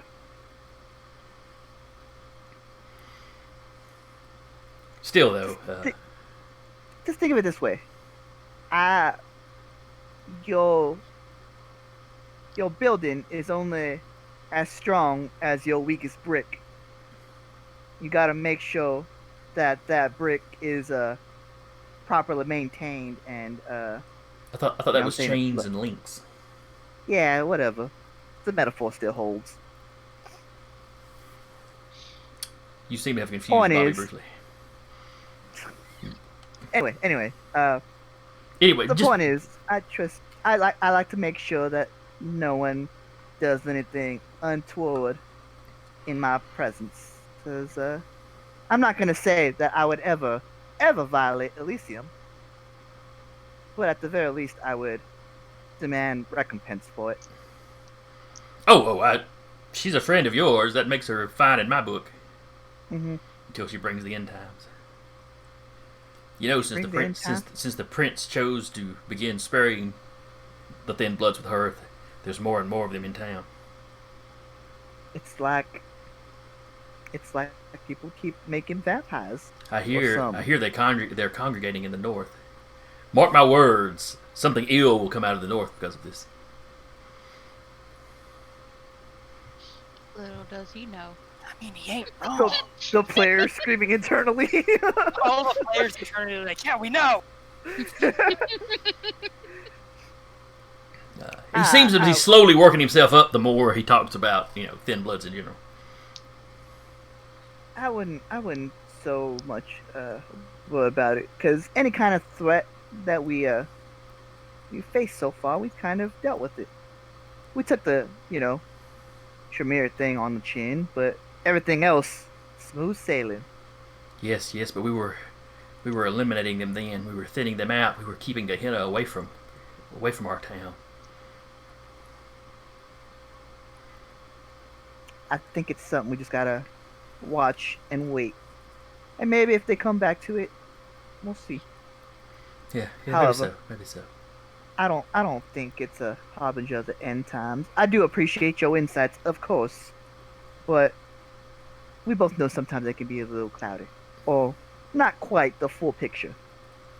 Yes, we only know what we know. We can't know what we don't know. Yeah, precisely. I appreciate you, Bobby. You've always been there for me. Ah, well, I'd like to help you out. Puts a hand on his shoulder, like very gingerly at first, but if I see him recoil, Hey, Bobby's not too. he's just on his shoulder like that. Alright, I'll leave you to it. You have a good one, Bobby. And if you need a easy way out, just let me know, and I'll, same old things we always do. Just get you out of here if you need to make an exit. No, I think I'll be fine tonight. Alright. Well, you let me know. My specialty is getting people out of public situations quick like.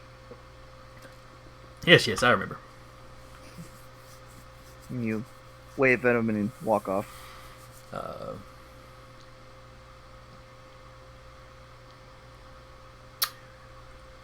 Let's see.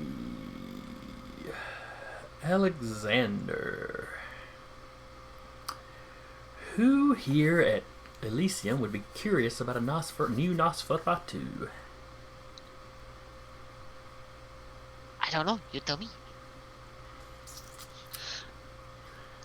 Because if no one's going to come up to him, there's a good chance he might more likely just eavesdrop on people to learn.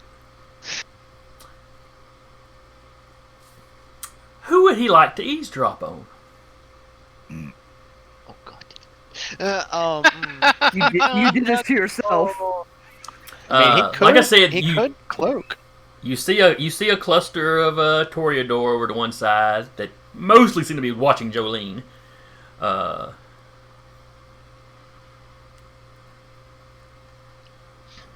You see some fellows that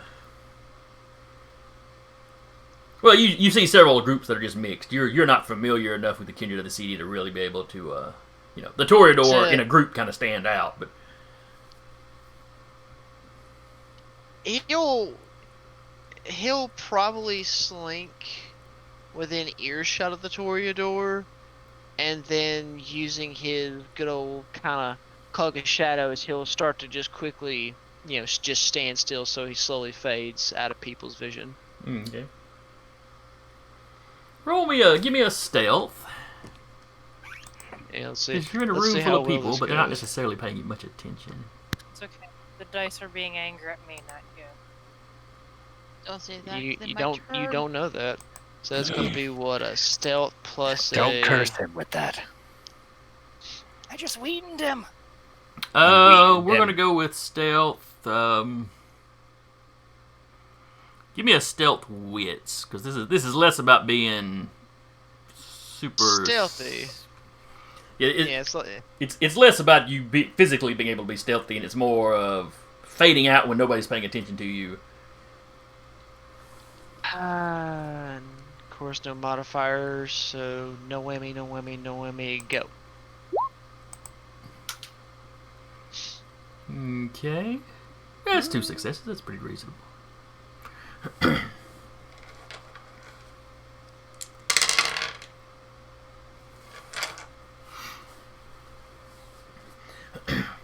You don't think anybody notices you as you kind of, just kind of stand in a corner or, up against a wall.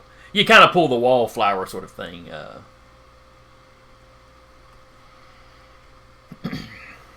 Okay. Which is not unusual, when a Nosferatu does show up at these things. With the exception of Grandmother Dorcas herself or the clan whip. If they show up to one of these, they usually keep themselves visible. Yeah, but I said that they tend to be a little bit more social butterflies, as it were. Yeah, by nature of their positions, they kind of have to be. Happen to be, yeah. So you kind of ease over, a little bit closer to the Toreador. And they are making snide comments about the Coterie. Your Coterie.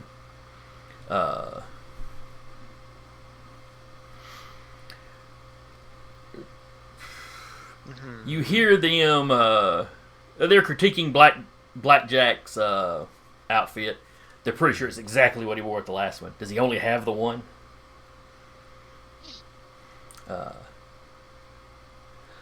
And that speech the last time. Was he trying to rile people up? What was that about?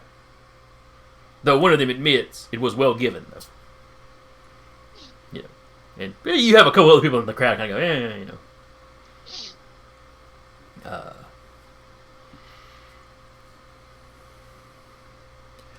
one of them kind of goes, the Thin Blood's by herself now.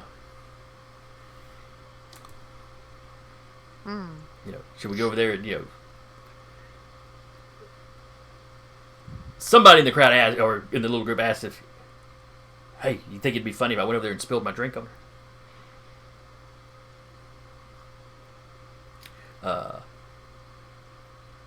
Strangely, most of the Toreador at him just kind of look at him and kind of roll their eyes. You get the impression he must not be Toreador. While one of them, Jeanette acknowledges she thinks that'd be funny to see. It's kind of a crass way to go about it. And any blame would fall back on, the person, potentially. And it'd be less embarrassing to her than probably whoever did it. They need to just wait for a moment when they can, verbally cut her down, or wait until she makes a misstep and then pounce.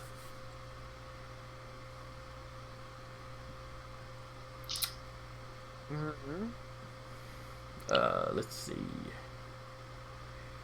You hear them mention you, because like I said, they continue to discuss your coterie. Trying to figure out why Samuel put this group together.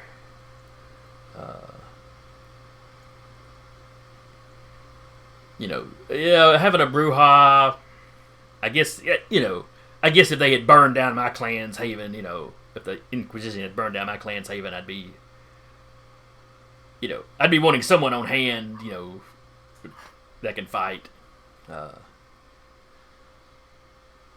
Maybe that's why you got the gangrel too. They're pretty good in fights. Not much good for anything else. Generally, they seem to have a low opinion of Bruja and gangrel. They seem to have a low opinion of everybody, except for me so far. The Thin Blood, they're baffled as to what use he'd have for one of those.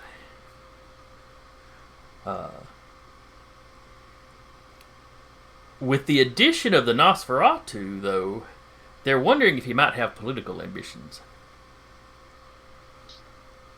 The Nosferatu were good at gathering secrets. He goes one of them even goes, they could have him here now, gathering information. And then the entire group kind of looks around. Where did he get to? Yeah, where did our Nosferatu get to? I don't see him anywhere.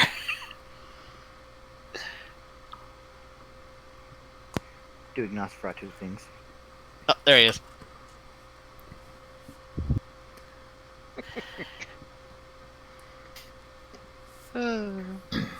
That's our cat counter for this game. I know it. The Nos counter. Yep. The Nos counter.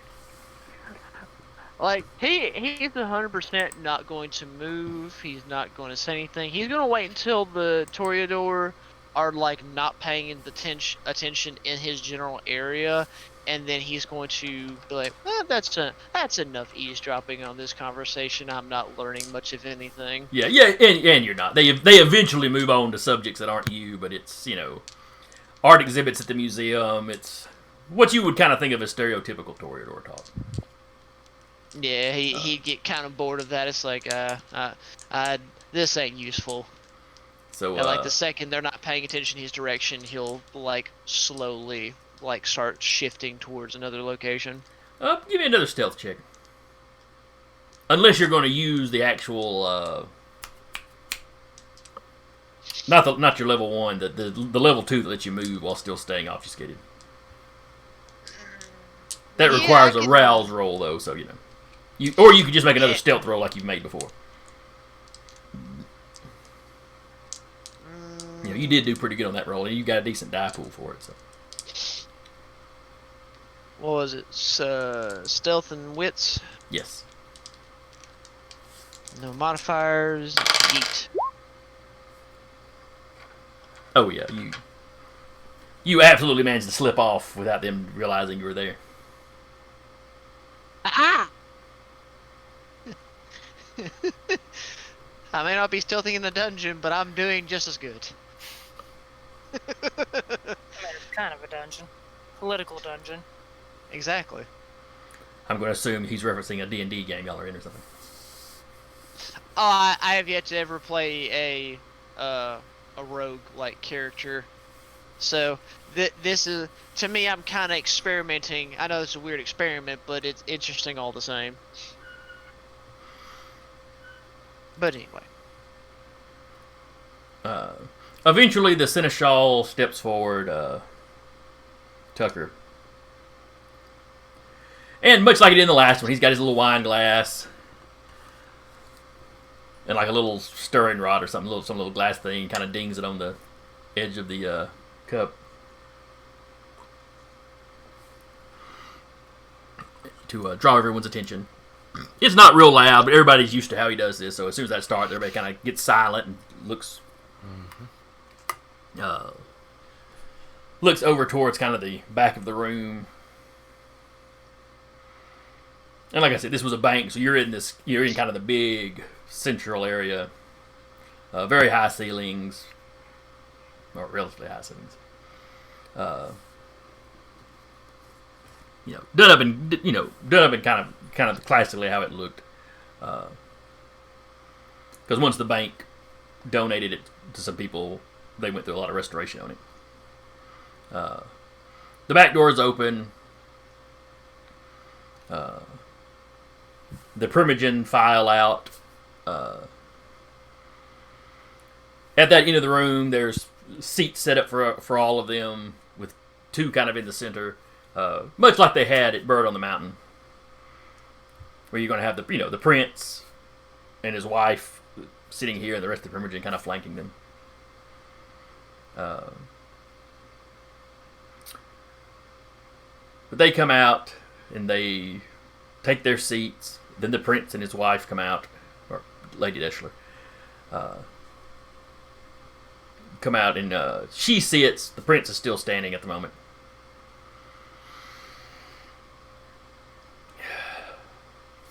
Kindred of the city of Huntsville, I have called you here today to let you know that our little family is growing. Both the Camarilla and here in our domain.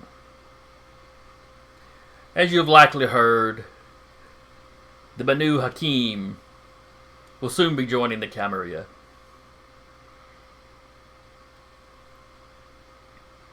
And we have been asked to host a coterie in preparation for this.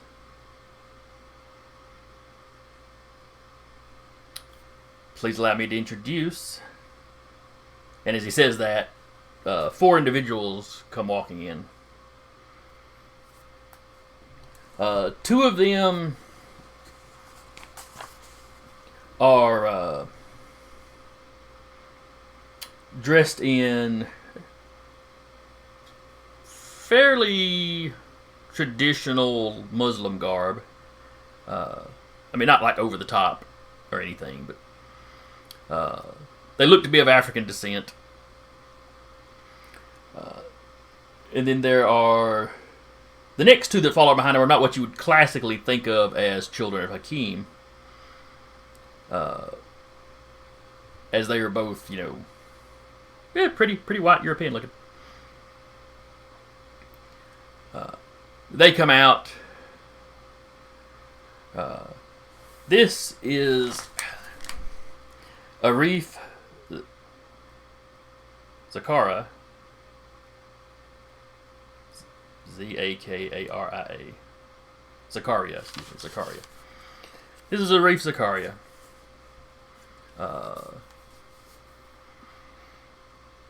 Vizier of the Banu Haqim.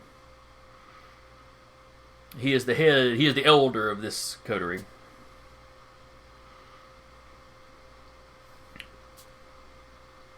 He is now taking up dominion over the Calhoun campus.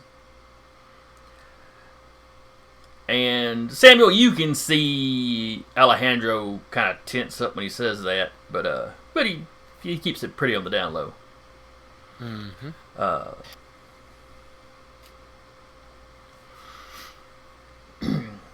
He will be taking a advisory role with the Primogen, which will allow him to begin integrating into the political structures we have here in town. Though until such time as the Banu Haqim are officially accepted into the Camarilla,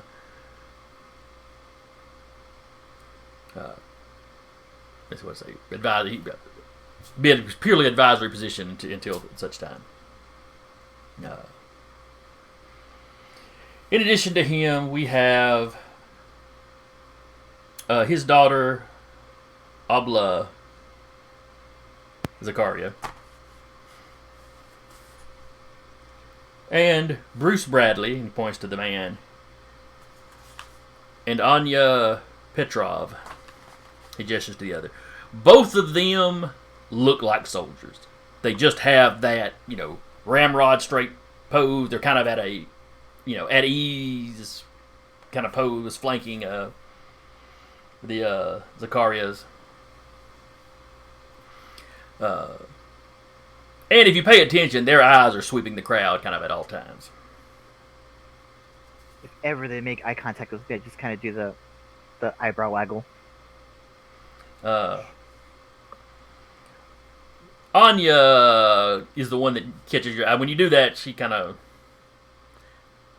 her eyes pause. She makes no visible acknowledgement of you, but there's a slight pause in her kind of looking around.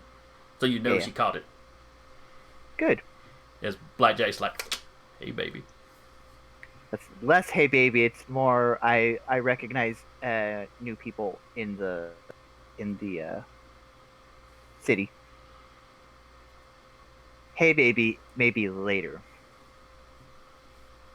Depending on how the night goes. Maybe I can do that if I want. Depends on how the night goes and how many drinks you have. Exactly. Arif steps forward at this point.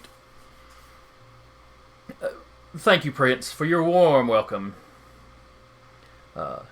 into this fine city, this center of learning. We know there is unrest to the south, and we wish to assure the other citizens of Huntsville that we will stand firmly with you against this anarch threat. As I'm sure you know, our ancient enemies, the Setites, have joined forces with the Anarchs, making them firmly our enemies.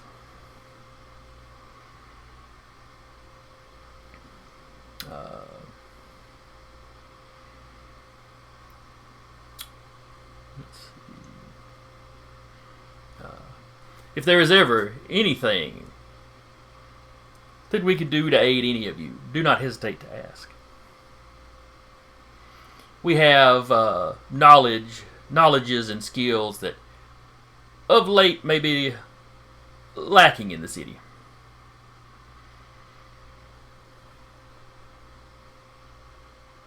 And then he kind of nods to the prince, and he and his three kind of stepped off into the crowd at that point. Kind of their presentation is kind of done. The prince gives him a nod. In addition to this, we have, or the Seneschal steps forward. Now is the time for any new to our city to present themselves to the prince. At that point, Colin steps forward.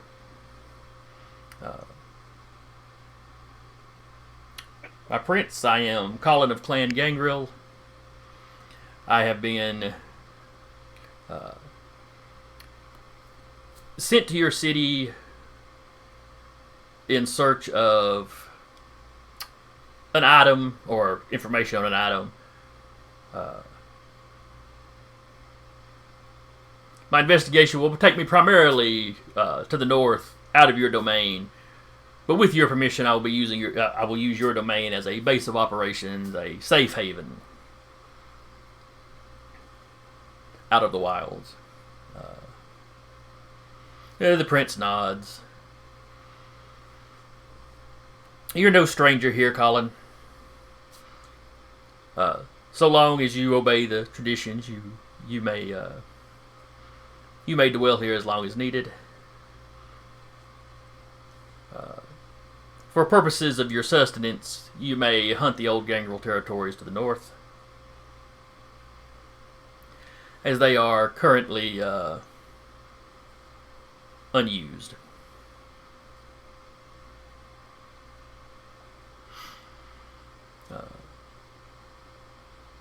There's one or two other people that present themselves, but they are all just a kindred moving through from one,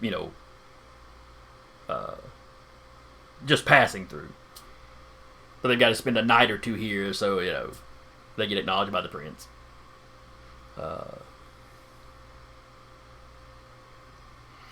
At this point, the prince tells you all.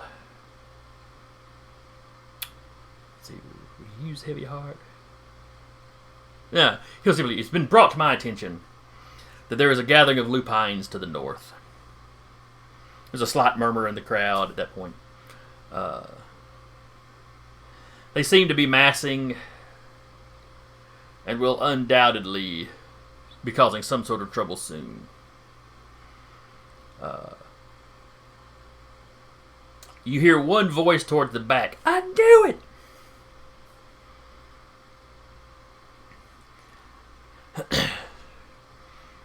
The Thin Bloods gather in the north, and evil is coming from the north. Kind of quietly go to Bobby. Now's not the time. Give me a manipulation. Let's see if you can calm him down. Oh wait, that's Alexander's sheet, not Blackjack's. So this would be manipulation, persuasion. Okay.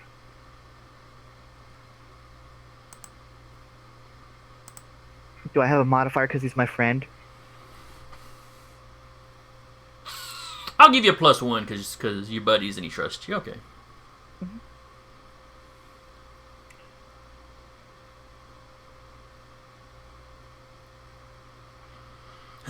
3 successes. Oh, that's pretty good. You managed to get him quieting down where he's talking to you in a whisper now. Mm-hmm. But I told you. I know. But I told you. I know. I understand. It's just something to investigate. It's fine. Jolene, you notice Jeanette looking straight at you when he starts this. She immediately just looks at you. Here.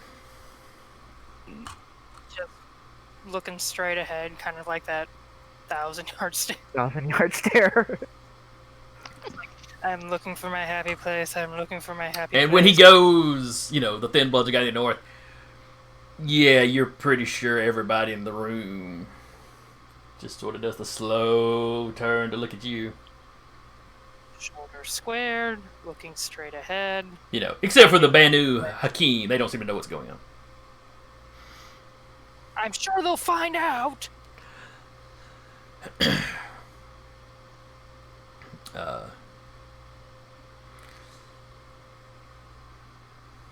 The prince does not acknowledge that any of this is going on.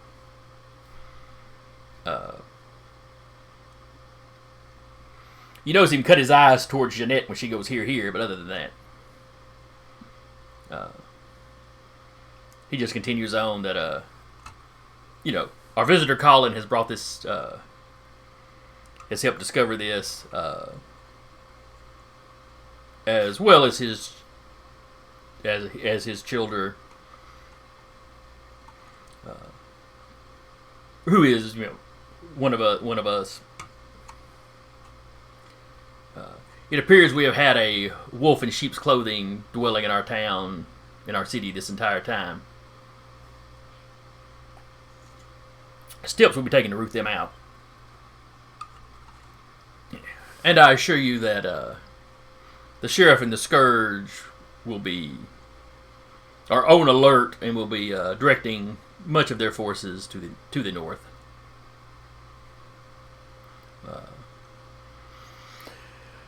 When the animals make their move, we will be prepared.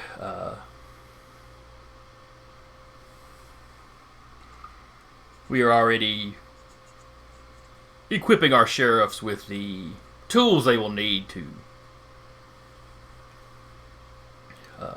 tame these curs.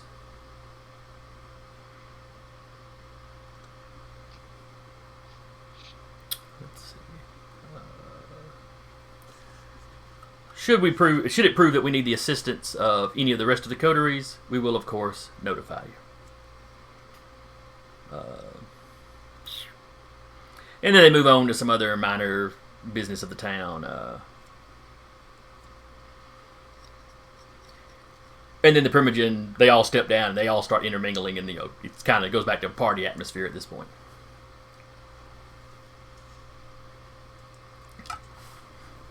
The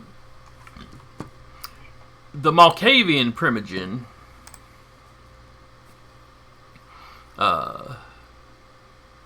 Chatham, or Chatham, was it Chatham? Yeah, Chatham. Get my pronunciations right. He makes his way over to Bedlam pretty quick.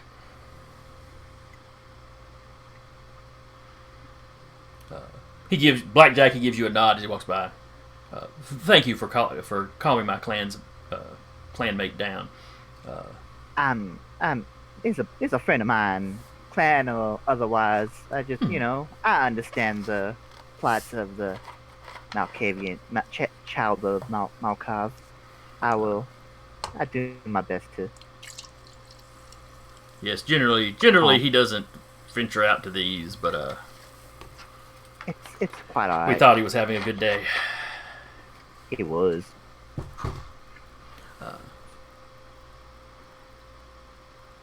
I'll see you another time. Unless there's something you want to speak with. Unless you're comfortable with me being in here, then I don't mind that at all. Oh no, it's quite alright. I'm going to have some of my people take him back home. I think he's had enough excitement for the day. Alright, that's absolutely. As they walk away, you hear Bobby, talking to. But I've been warning everybody. I've been warning him. They're in the north. Something was going to happen in the north. And his room just like, yes. Well, we're taking care of it. I'll just kind of wave to Bobby and the Primogen. No. Kind of make my way towards, I don't know, Samuel. As you walk over towards Samuel,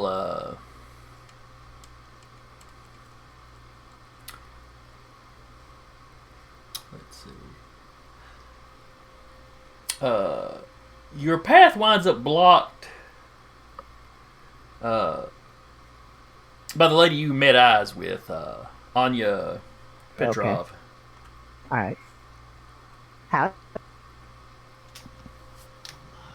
Hello. And when she speaks with a Russian accent. Yeah, I understand. It's okay. I'm not going to try to do an accent. Yeah, no, you're good. You're good. We can't all be Matt Mercer. Or Heath. Heath does good. Good. Yeah, he does. He does pretty good accent. My thing is, the few accents I can kind of do, I can't hold them steady. So anyway, carrying on.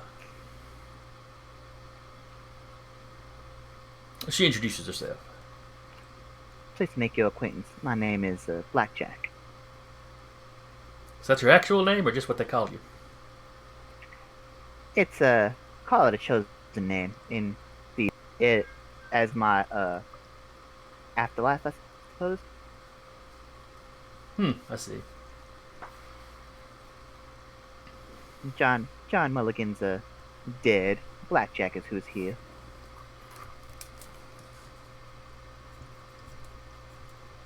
I had John Mulligan written down, and I cannot remember where in the world that name came from. Could someone? No, John Mulligan. Who is John Mulligan? It's the Always Sunny board. She's like, she was lucky. Or she says it's much the same with her. She died on a mission, so she has no real option to go back home. If they found she was alive or found she was still around, they'd probably just think she was a deserter. I sympathize with that plan.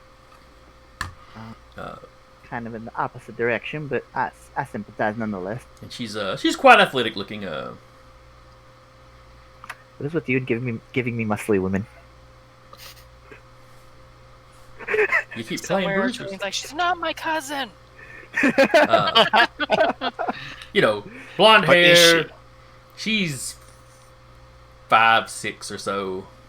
Mhm.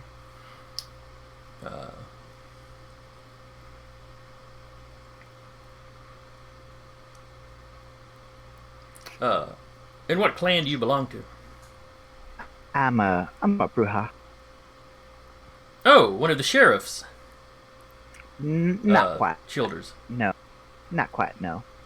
Oh, I thought all the Bruja still here were. Not necessarily. I might be one of maybe like 2 or 3 outliers, but as far as I know, you are generally correct. But I'm an outside case, I suppose. You did not drink the Kool-Aid the rest of your clan drank. That's Enjoy an the interesting way anarchs. to put it. That's an interesting way to put it, but no, I did not. My loyalty remains here, with the company you see before you, as well as my coterie, of course.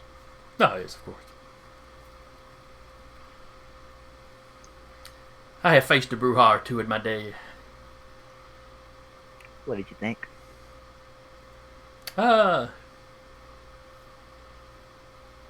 Skilled. A little overeager, perhaps, sometimes. A little eager to jump the gun, perhaps. Mm-hmm. I understand. That's a Yeah. dreadful, call it accurate stereotype, I suppose. Yes, those of you that As the can Bruja. master your temper are indeed dangerous, though. So I've heard. Now, what brings you my way? I ain't that special. I'm just a regular old Bruja, just kind of walking around. You seem to be watching me closely on stage. I simply thought I'd introduce myself. I appreciate that. I'm just I won't say wary of newcomers, but at the same time, yeah, kind of wary of newcomers. Understandable. Yeah, I was gonna say you understand. And my clan has not had the best relationship with the Camarilla, historically speaking, but we are here to improve that. We shall see how that happens. I'm curious. What are your clan's capabilities? I've never met somebody face to face from your clan. We are skilled in combat in our way. The elimination of troublesome individuals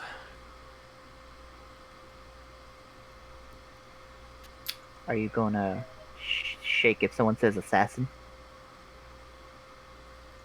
When that's called for. We are truthfully a clan of judges. Judges. Hakim was, by Cain himself, appointed to watch over and judge Cain's children. To protect the children of Seth, the kind, from the worst abuses. The worst abuses. Hmm. How does that? That's all well and good for in the years before Christ, but how does that work in the modern nights? Oh, we'll battle the Sabbat. They are the worst of us.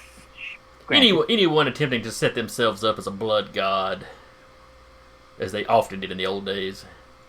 That is very specific. It's come up recently. Interesting. There are a few other clans that are known to do dreadful things.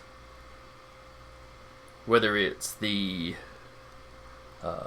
Bali and their demon worshipping, or some of the more extreme experiments from the Tremere.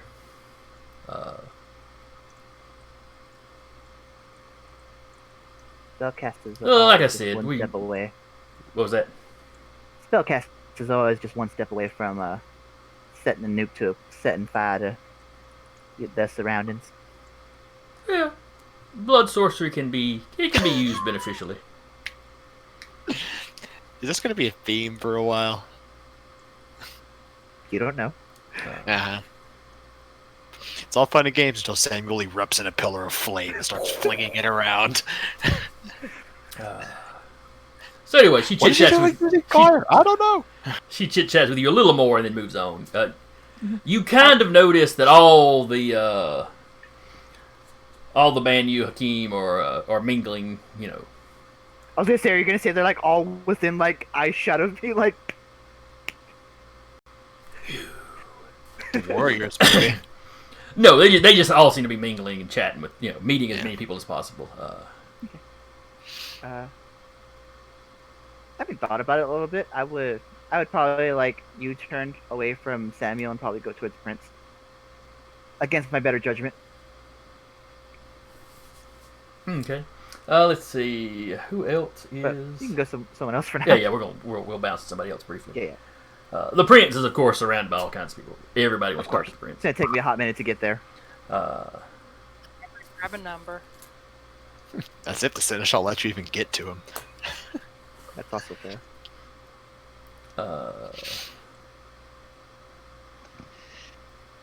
Right. Time So- to activate stealth. Jolene. Bruce Bradley approaches you. He was another one of the guys on stage. The other obviously military-looking guy. Puts on her best retail charm face. So I don't mean to be rude or anything. And he sounds American. Got a New England accent. But when that fella started losing it in the back, I noticed everybody was looking at you. There's a quick, easy explanation for that, sir. Up until a bit ago, most Thin Bloods found out around here got a nice walk in the sunshine if they weren't immune to it. The other ones just got... The rest of us survived somehow and got branded. Oh, so you're a thin blood. Yes, sir.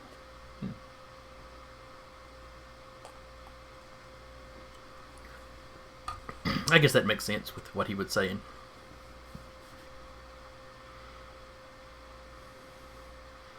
I'm not sure I've actually met one of you yet.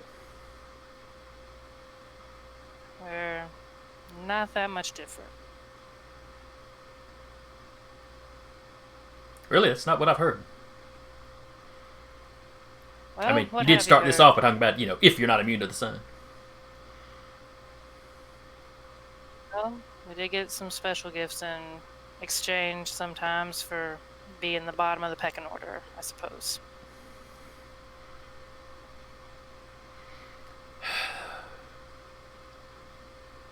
Let's see how... This guy's more of a warrior, so...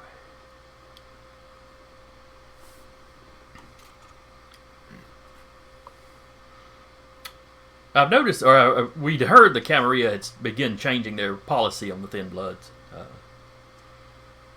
Yes, sir. I was the first one allowed to continue living, or unliving as it would.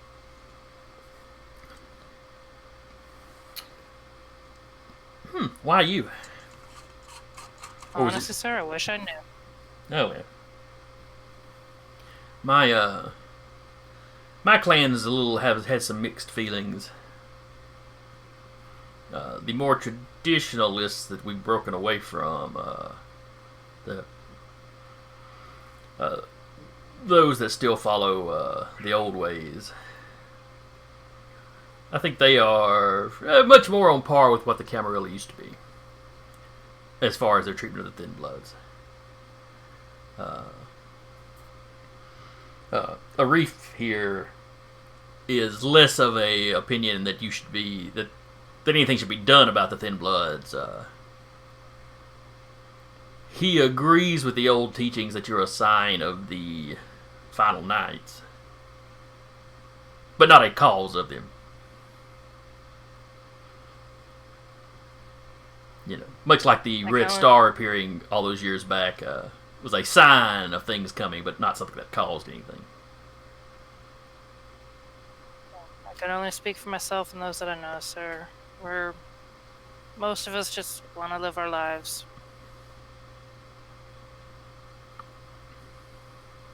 Yeah, perhaps you'll be able to.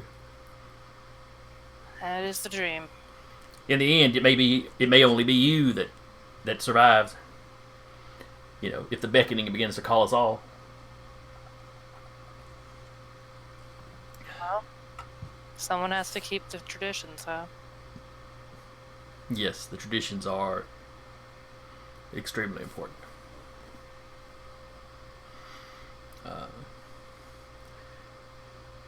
At this point, some other people kind of approach him, and they don't literally bump you out of the way. She'll just kind of give him a nod and have a good evening, sir. I'm sure your dance card is a bit full this evening. I imagine it will be for all of us. It was a pleasure to meet you, though. Pleasure as well, sir. Alexander, what are you doing? Are you going back to your kind of hiding and eavesdropping, or are you going to try to talk to somebody?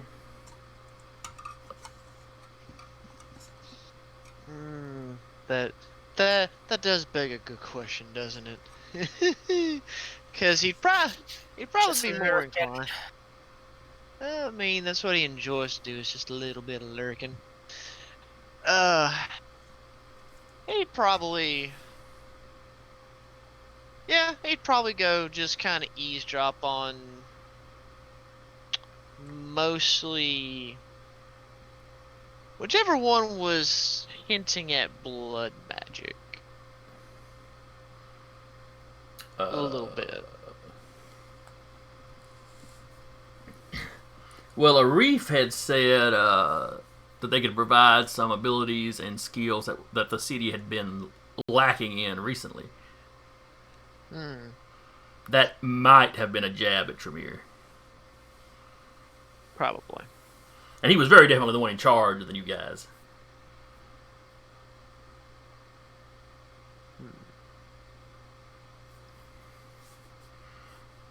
Now, he is also the one that seems to have the most people talking to him. No, if he's got the most people talking to him, too many eyes to possibly notice him get close.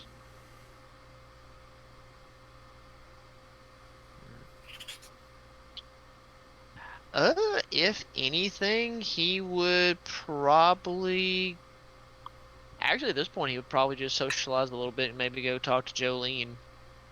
See how she's doing. She's standing there awkwardly by herself with a drink.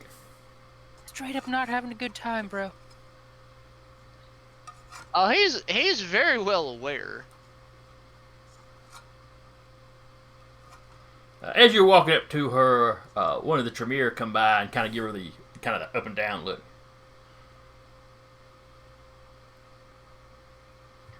Oh, Yeah. nice outfit. Was it? Where did you pick that up from? Target? Your mother's closet.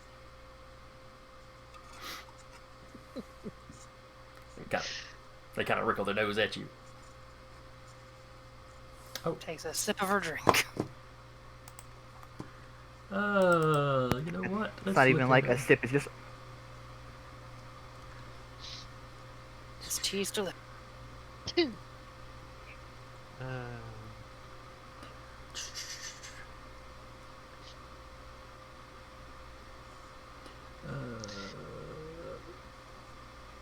You seem to be enjoying yourself, yes? I haven't known you long enough to know if you do sarcasm or not. Oh, right. Sorry. Something I'm practicing. Don't worry. I mean no harm. The little exchange that you have with the Tremere, give me a composure etiquette roll. Just to see in this little exchange, Point in the... as it's just in the exchange of barbs to see who gets off better. And this is not Jeanette. This is one of the kind of nameless toreadors that you're not super familiar with. It could have been worse. Yeah, you could have had no successes. also could have had better.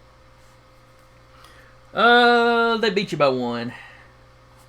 They could willpower it if you want to. They come back. You know what? Fuck it, I'm willpowering the insult. All right, roll 3 of. So you've currently got 3 successes, and you get to re-roll 3 dice. And There you go. So, about that beating her by 1. So you basically go your mama, but in a Your much more sire. flowery. From your size, Claude. She's been learning from Samuel. She's learned one thing from Samuel. The subtle art of telling someone to go to hell so they enjoy. Basically. So she just kind of stutters for a second. Just. Tell Miss Blanchette I said hello.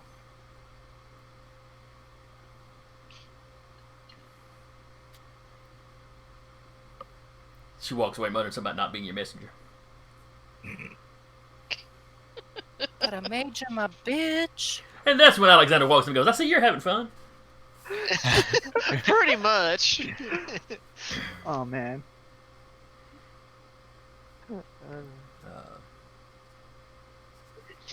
I'm not really good at these social party things. I'm wondering how early we're allowed to cut out, or if we have to all cut out as a group. You're not the only one. Yeah, kind of got that feeling. So, advice, friendly, yes. Keep eye on Tremere. Do not trust, they do not. Oh, you don't gotta tell me twice. Well, you see, as I decided to just slightly listen on them talking, which, by the way, very, very boring in the end. They did talk about you, well, a little. So, You get gives to it. no, I understand. They also talk bad about Blackjack. I mean, we could go slash their tires or something, but I don't think that's smart. No.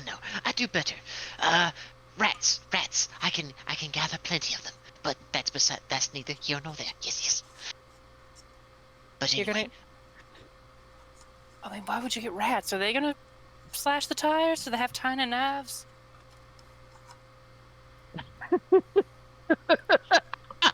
Are we gonna load their trunk full of rats so when they go back to wherever Fruita place they go and open the trunk, just rats? or they can just eat them at a house home. Or we're like delivering them a snack. Yes, that's true. Can you imagine a Toreador eating rats? No. Well, actually, yes. It would probably be with a good fork and a knife. The But- nicest, like, silver straw. Right. But no, I. What's the best way to put this? I know you don't know me well. None of you know me well yet, and I wish to fix. So here I try to tell you more info of enemy, quote unquote. I appreciate it. Yes. I doubt I'll hear anyone say anything about you just because, in general, people don't talk to me, but if I do, I'll make sure to pass it on to. Oh yes, new info. Always appreciative. Or if I hear any fun gossip at Waffle House, I'll pass it on to you. He kind of gives you a shit-eating grin. Oh, sweetheart. If you get bored one night, just come in and watch the show. He smiles at you more. And it's like, I might do that. Let me know when you work next. She'll just let him know next time she works. Well, it'll be tomorrow night. Just looks over at the like giant shadow, like shadowy corner. Like, can you see this shit? Do you see this shit? Like breaking the fourth wall. Looking at the audience instead. Good grief. Samuel, Yes. as you're standing around talking, Mm-hmm. Abla walks up to you. Okay. As she's approaching, you know, kind of over her shoulder off in the distance, you catch Alejandro kind of catches your eye and kind of gives you a nod. Yeah, and he'll look over and I was like, "It is a pleasure to meet you." Oh, the pleasure's mine. You're very dapperly dressed. My thanks. I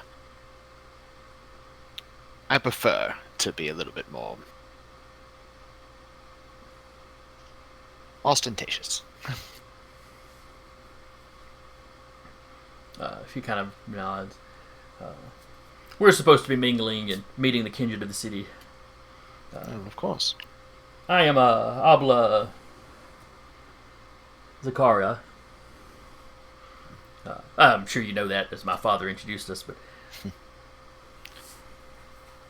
Well, it is never wrong to introduce yourself formally.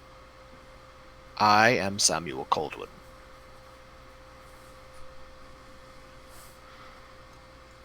oh, and what position do you hold here in the city? Well, depends on what you're asking. I am foremost a doctor.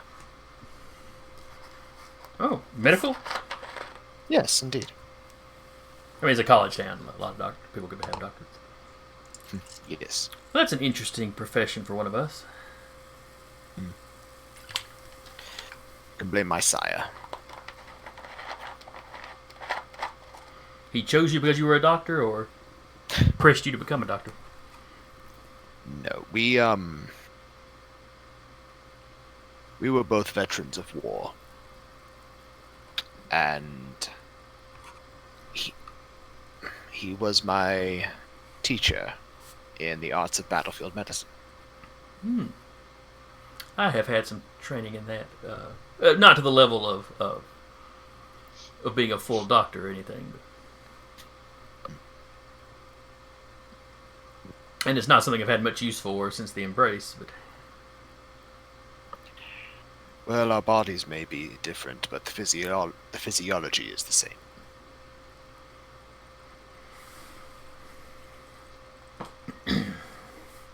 Well, it's good to meet another member of the intelligentsia, another learned man. I do pride myself in being a scholar. If you don't mind a perhaps minutely evasive question, what is it you do?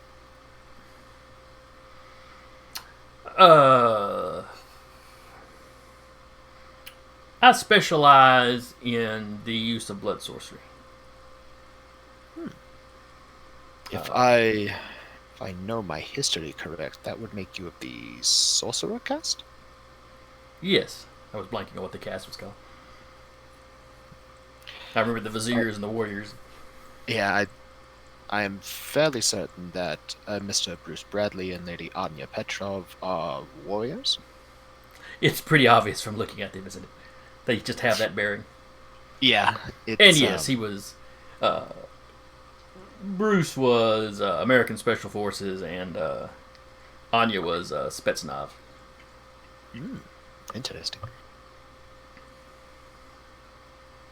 I was a part of the Royal Air Force myself.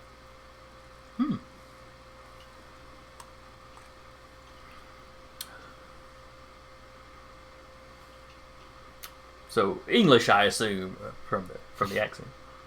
Of course, yes. My sire thought it might be good for me to get out and see the world a little more. Just found the Americas, settled here. I have visited your homeland once, but tended to avoid London.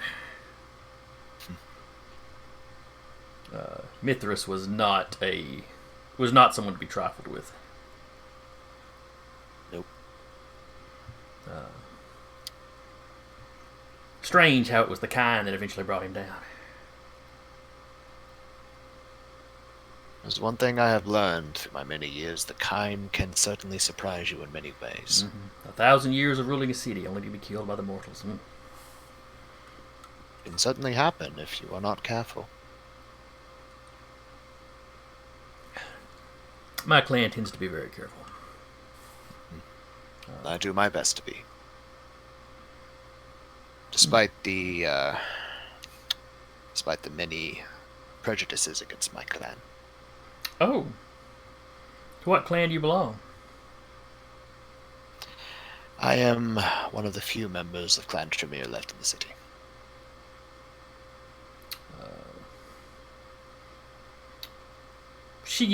There's a slight widening of her eyes when you mention Clan Tremere. But other than that, she covers it up pretty well.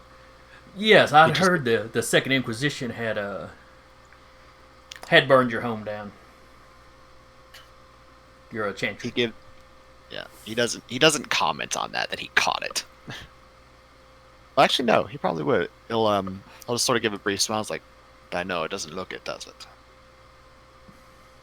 Doesn't look it. Doesn't look what? My bearing.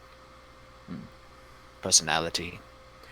Well, yes, you have one, so that's a little different from what I typically expect from your clan. Yes, it comes and goes. I hear your clan is, after the attack in Vienna, is somewhat splintered compared to its compared to how it's been so unified historically. Well, it depends upon who you ask. If your comment is to say there are factions now, you are certainly correct. Much like how the Banu Haqim have split into several factions now, if I understand. Yes, there are the traditionalists and ourselves. We have our own traditionalists. Interesting how this happened to both of us at the same time, or roughly the same time. It is indeed, isn't it? I guess it makes us strange bedfellows. An odd choice of words, but I will not argue. She doesn't literally blush because she's a vampire, but you get the impression that she was not making an innuendo on purpose. Let's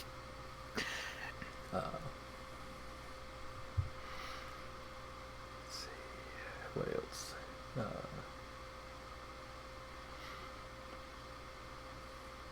I know our clans have been at odds, historically speaking, but We have. but we are all under the umbrella of the Camarilla now. We are. So I will say this, if it might assuade any potential doubts you might have.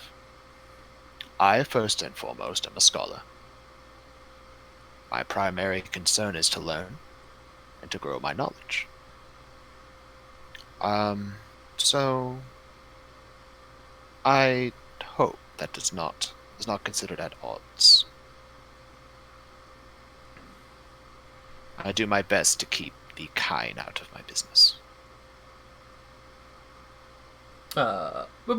Between that and your profession, I doubt we will ever come to odds.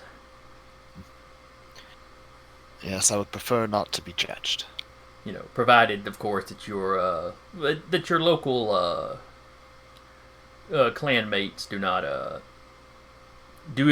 engage in experimentation on the kind. Well, for them I cannot say. We tend to keep to ourselves It's probably And, safer given what happened. and do our own research. Mine is more towards the study of the gifts or curses, depending on who you ask, that Cain left us. Oh, you look into our very natures. Precisely. Definitely a worthy avenue of study. It is incredibly challenging at times, but there is nothing worthwhile that is not. This is true. And at this point, she eventually kind of has to break away, and Yes. it was very pleasant to meet you. I'm supposed to be mingling with everyone though, so Yes. I'm of sure we'll have a course. chance to speak again. Me as a player, I'm trying to figure out if it appears Russian, correct? No, that was Anya. That was Anya. Anya. Abla, Abla and Arif are looks like African Are- Muslims. looks like African Muslims. Okay. In fact, So I the guess- slight accent they've got, you would probably say Ethiopian. Ethiopia. My brain's sitting here going, would a kiss to the back of the hand be considered something not cool with their culture? Because me as the player, I don't know.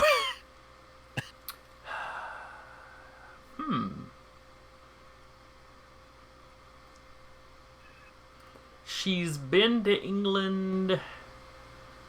They're clearly cosmopolitan. She doesn't have like a thick accent or anything. It'd be a toss-up. Yeah.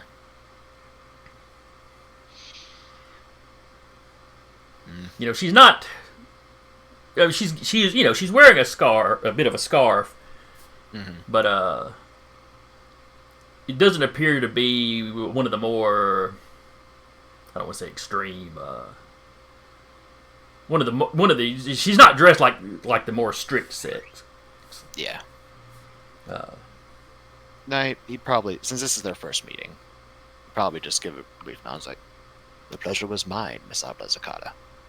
Please feel free to come speak with me again if you ever feel the need to Undoubtedly, we will speak again at some point, Doctor. share notes with a fellow scholar. And then she steps away. Maeve, have you been mingling or? Yeah, she's been mingling around. Because you've been in town for a while, correct? Yeah. She's probably been in town before The anarchists separated. Okay. So you were kind of like Blackjack. You were here when that went down, but you stuck with the Camarilla. Yeah. As you're mingling, Colin kind of, saunters up to you at some point.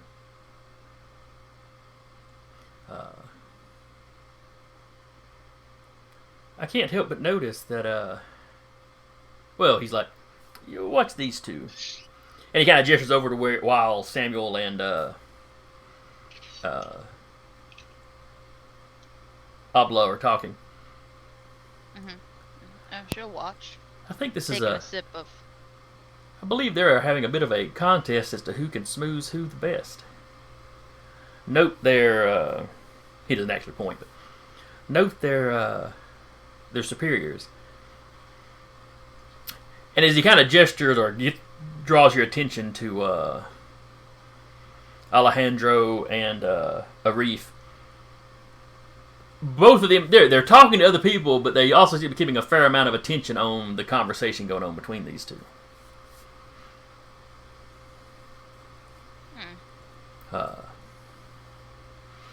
And you notice that Alejandro seems to avoid talking to any of the Banu Haqim.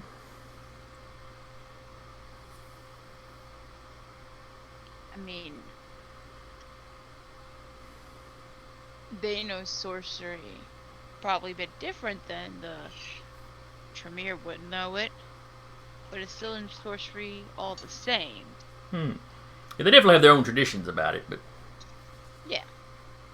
But at the end of the day, maybe Alejandro feels a bit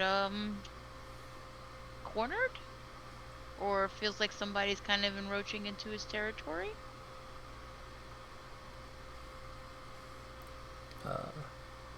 Was this you talking or Maeve talking? Oh, Maeve. She'll be Okay. like, well, maybe he's just feeling like somebody's coming, probably gonna take his spot. What's bad is me knowing you. You would say something like that too. Colin nods. Yes, it's very likely that he feels threatened. The sorcerers of the clan, they use their magics, to the best of my knowledge, in a pretty broad sense, much like the Tremere, where the viziers and the warriors are much more, the warriors especially, are much more concentrated in the use of it for stealth and assassination.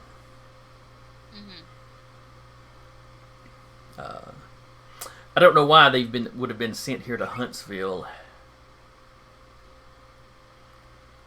I mean, the attempt to integrate them into the Camarilla, certainly, but I wouldn't have thought Huntsville would be one of the first places that would get a coterie of them. Anyway, it's interesting. It's none of my business, I suppose. Yeah. I mean, it is a bit weird that not one of the more well-known areas would get them first.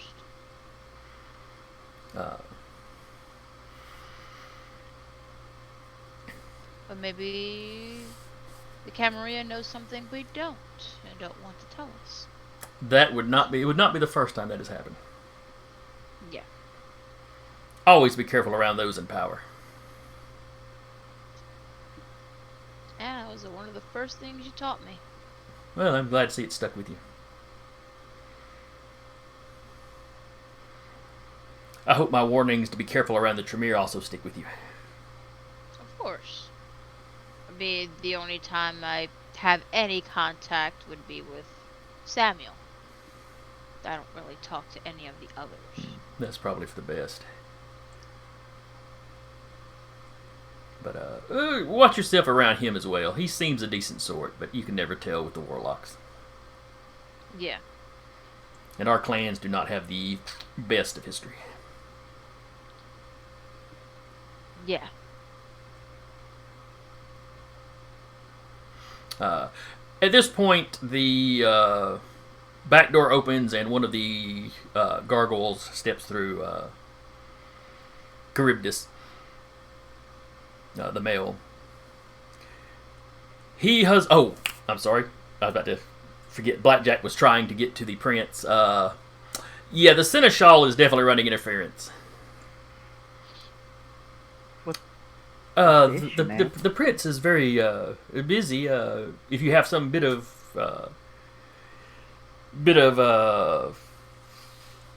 let's see, not news, business with him, perhaps I could be of assistance. It's less business and more permission to use the flow, as it were. It is 9 o'clock. Just It is, letting you that's know. why- I know. That's why I. What do you? I preface- Just about over. What do you need to use the floor for?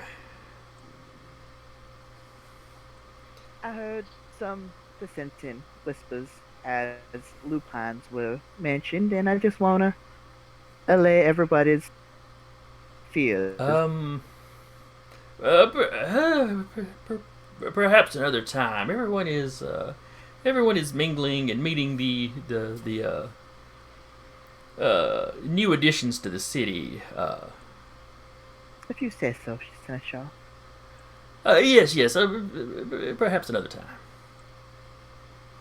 I guess you don't get one after all. Oh well. And that's when the back door opens and Charybdis comes running, or not running in, but fast walk. Right up through all the important people between him and the prince. Kind of sidestepping. Well, you weren't close enough to the prince to be in the way, so. Okay. Good. He walks up to the prince, kind of gives a, and then leans forward, kind of gives him a nod, and then leans forward and whispers something. The prince nods. Is the room like really quiet when the gargoyle literally just stampedes through the floor? Probably caused a scene. Some people are starting to quiet down. Not everybody though. Okay. The prince says something to people around him. Oh, go ahead. I want to ask because I want to see if I can activate my passive Auspic's power of heightened senses to see if I can listen to the conversation. Okay. Give me a. Is there a roll associated with that, or is it just jack up how far away you can hear stuff and stuff? It adds points equal to my Auspic's discipline to any rolls I make to perceive things. Okay. Let's see. So give me one of them rolls. It's just going to be wits and awareness. Yes, I believe it will be. Auspic's rating to all perception rolls. Oh, perception then. Okay. So basically to hear, to see, smell, All right. all that jazz. So give me a roll, see if you can overhear. What would I be rolling? I think we said wits and. I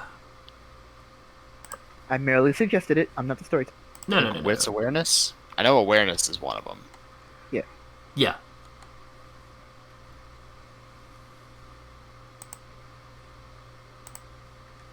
So yeah, wits awareness. Wits awareness, okay. Attribute wits.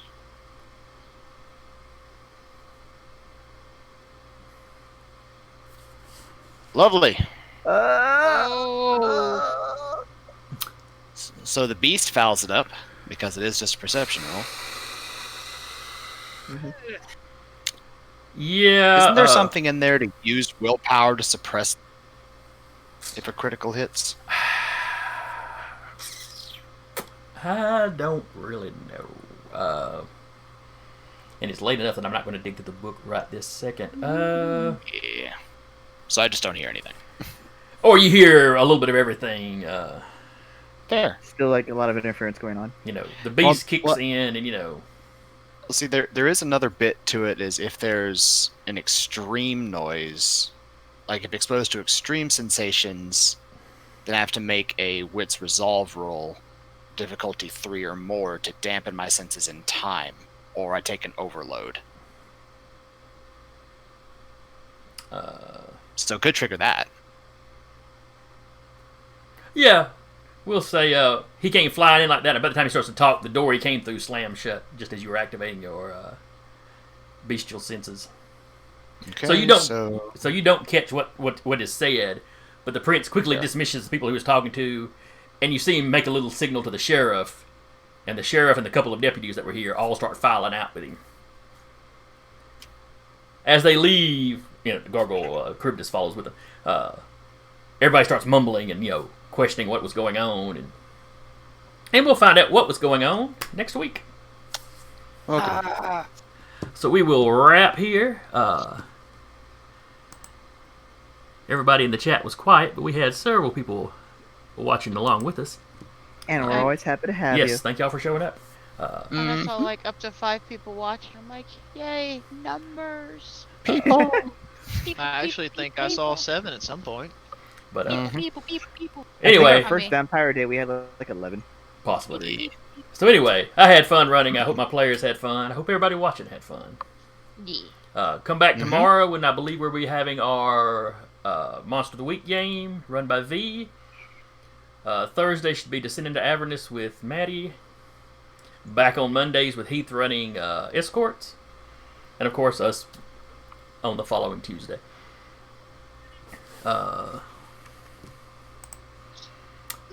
And that should be... I think I ran through everything I needed to announce pretty quickly. There's a YouTube, there's a Patreon, Oh, yes. I don't know any of the addresses for all that, though. Go to Patreon and search for Direbear. You should find it. They're all down there. Yeah, they're all down there. Oh, on that's Twitch. right. I forgot, because Direbear actually updates that stuff. I never do for the Nerd Eternal. Okay. So anyway, we will see y'all next week. Where are the credits? Roll them credits.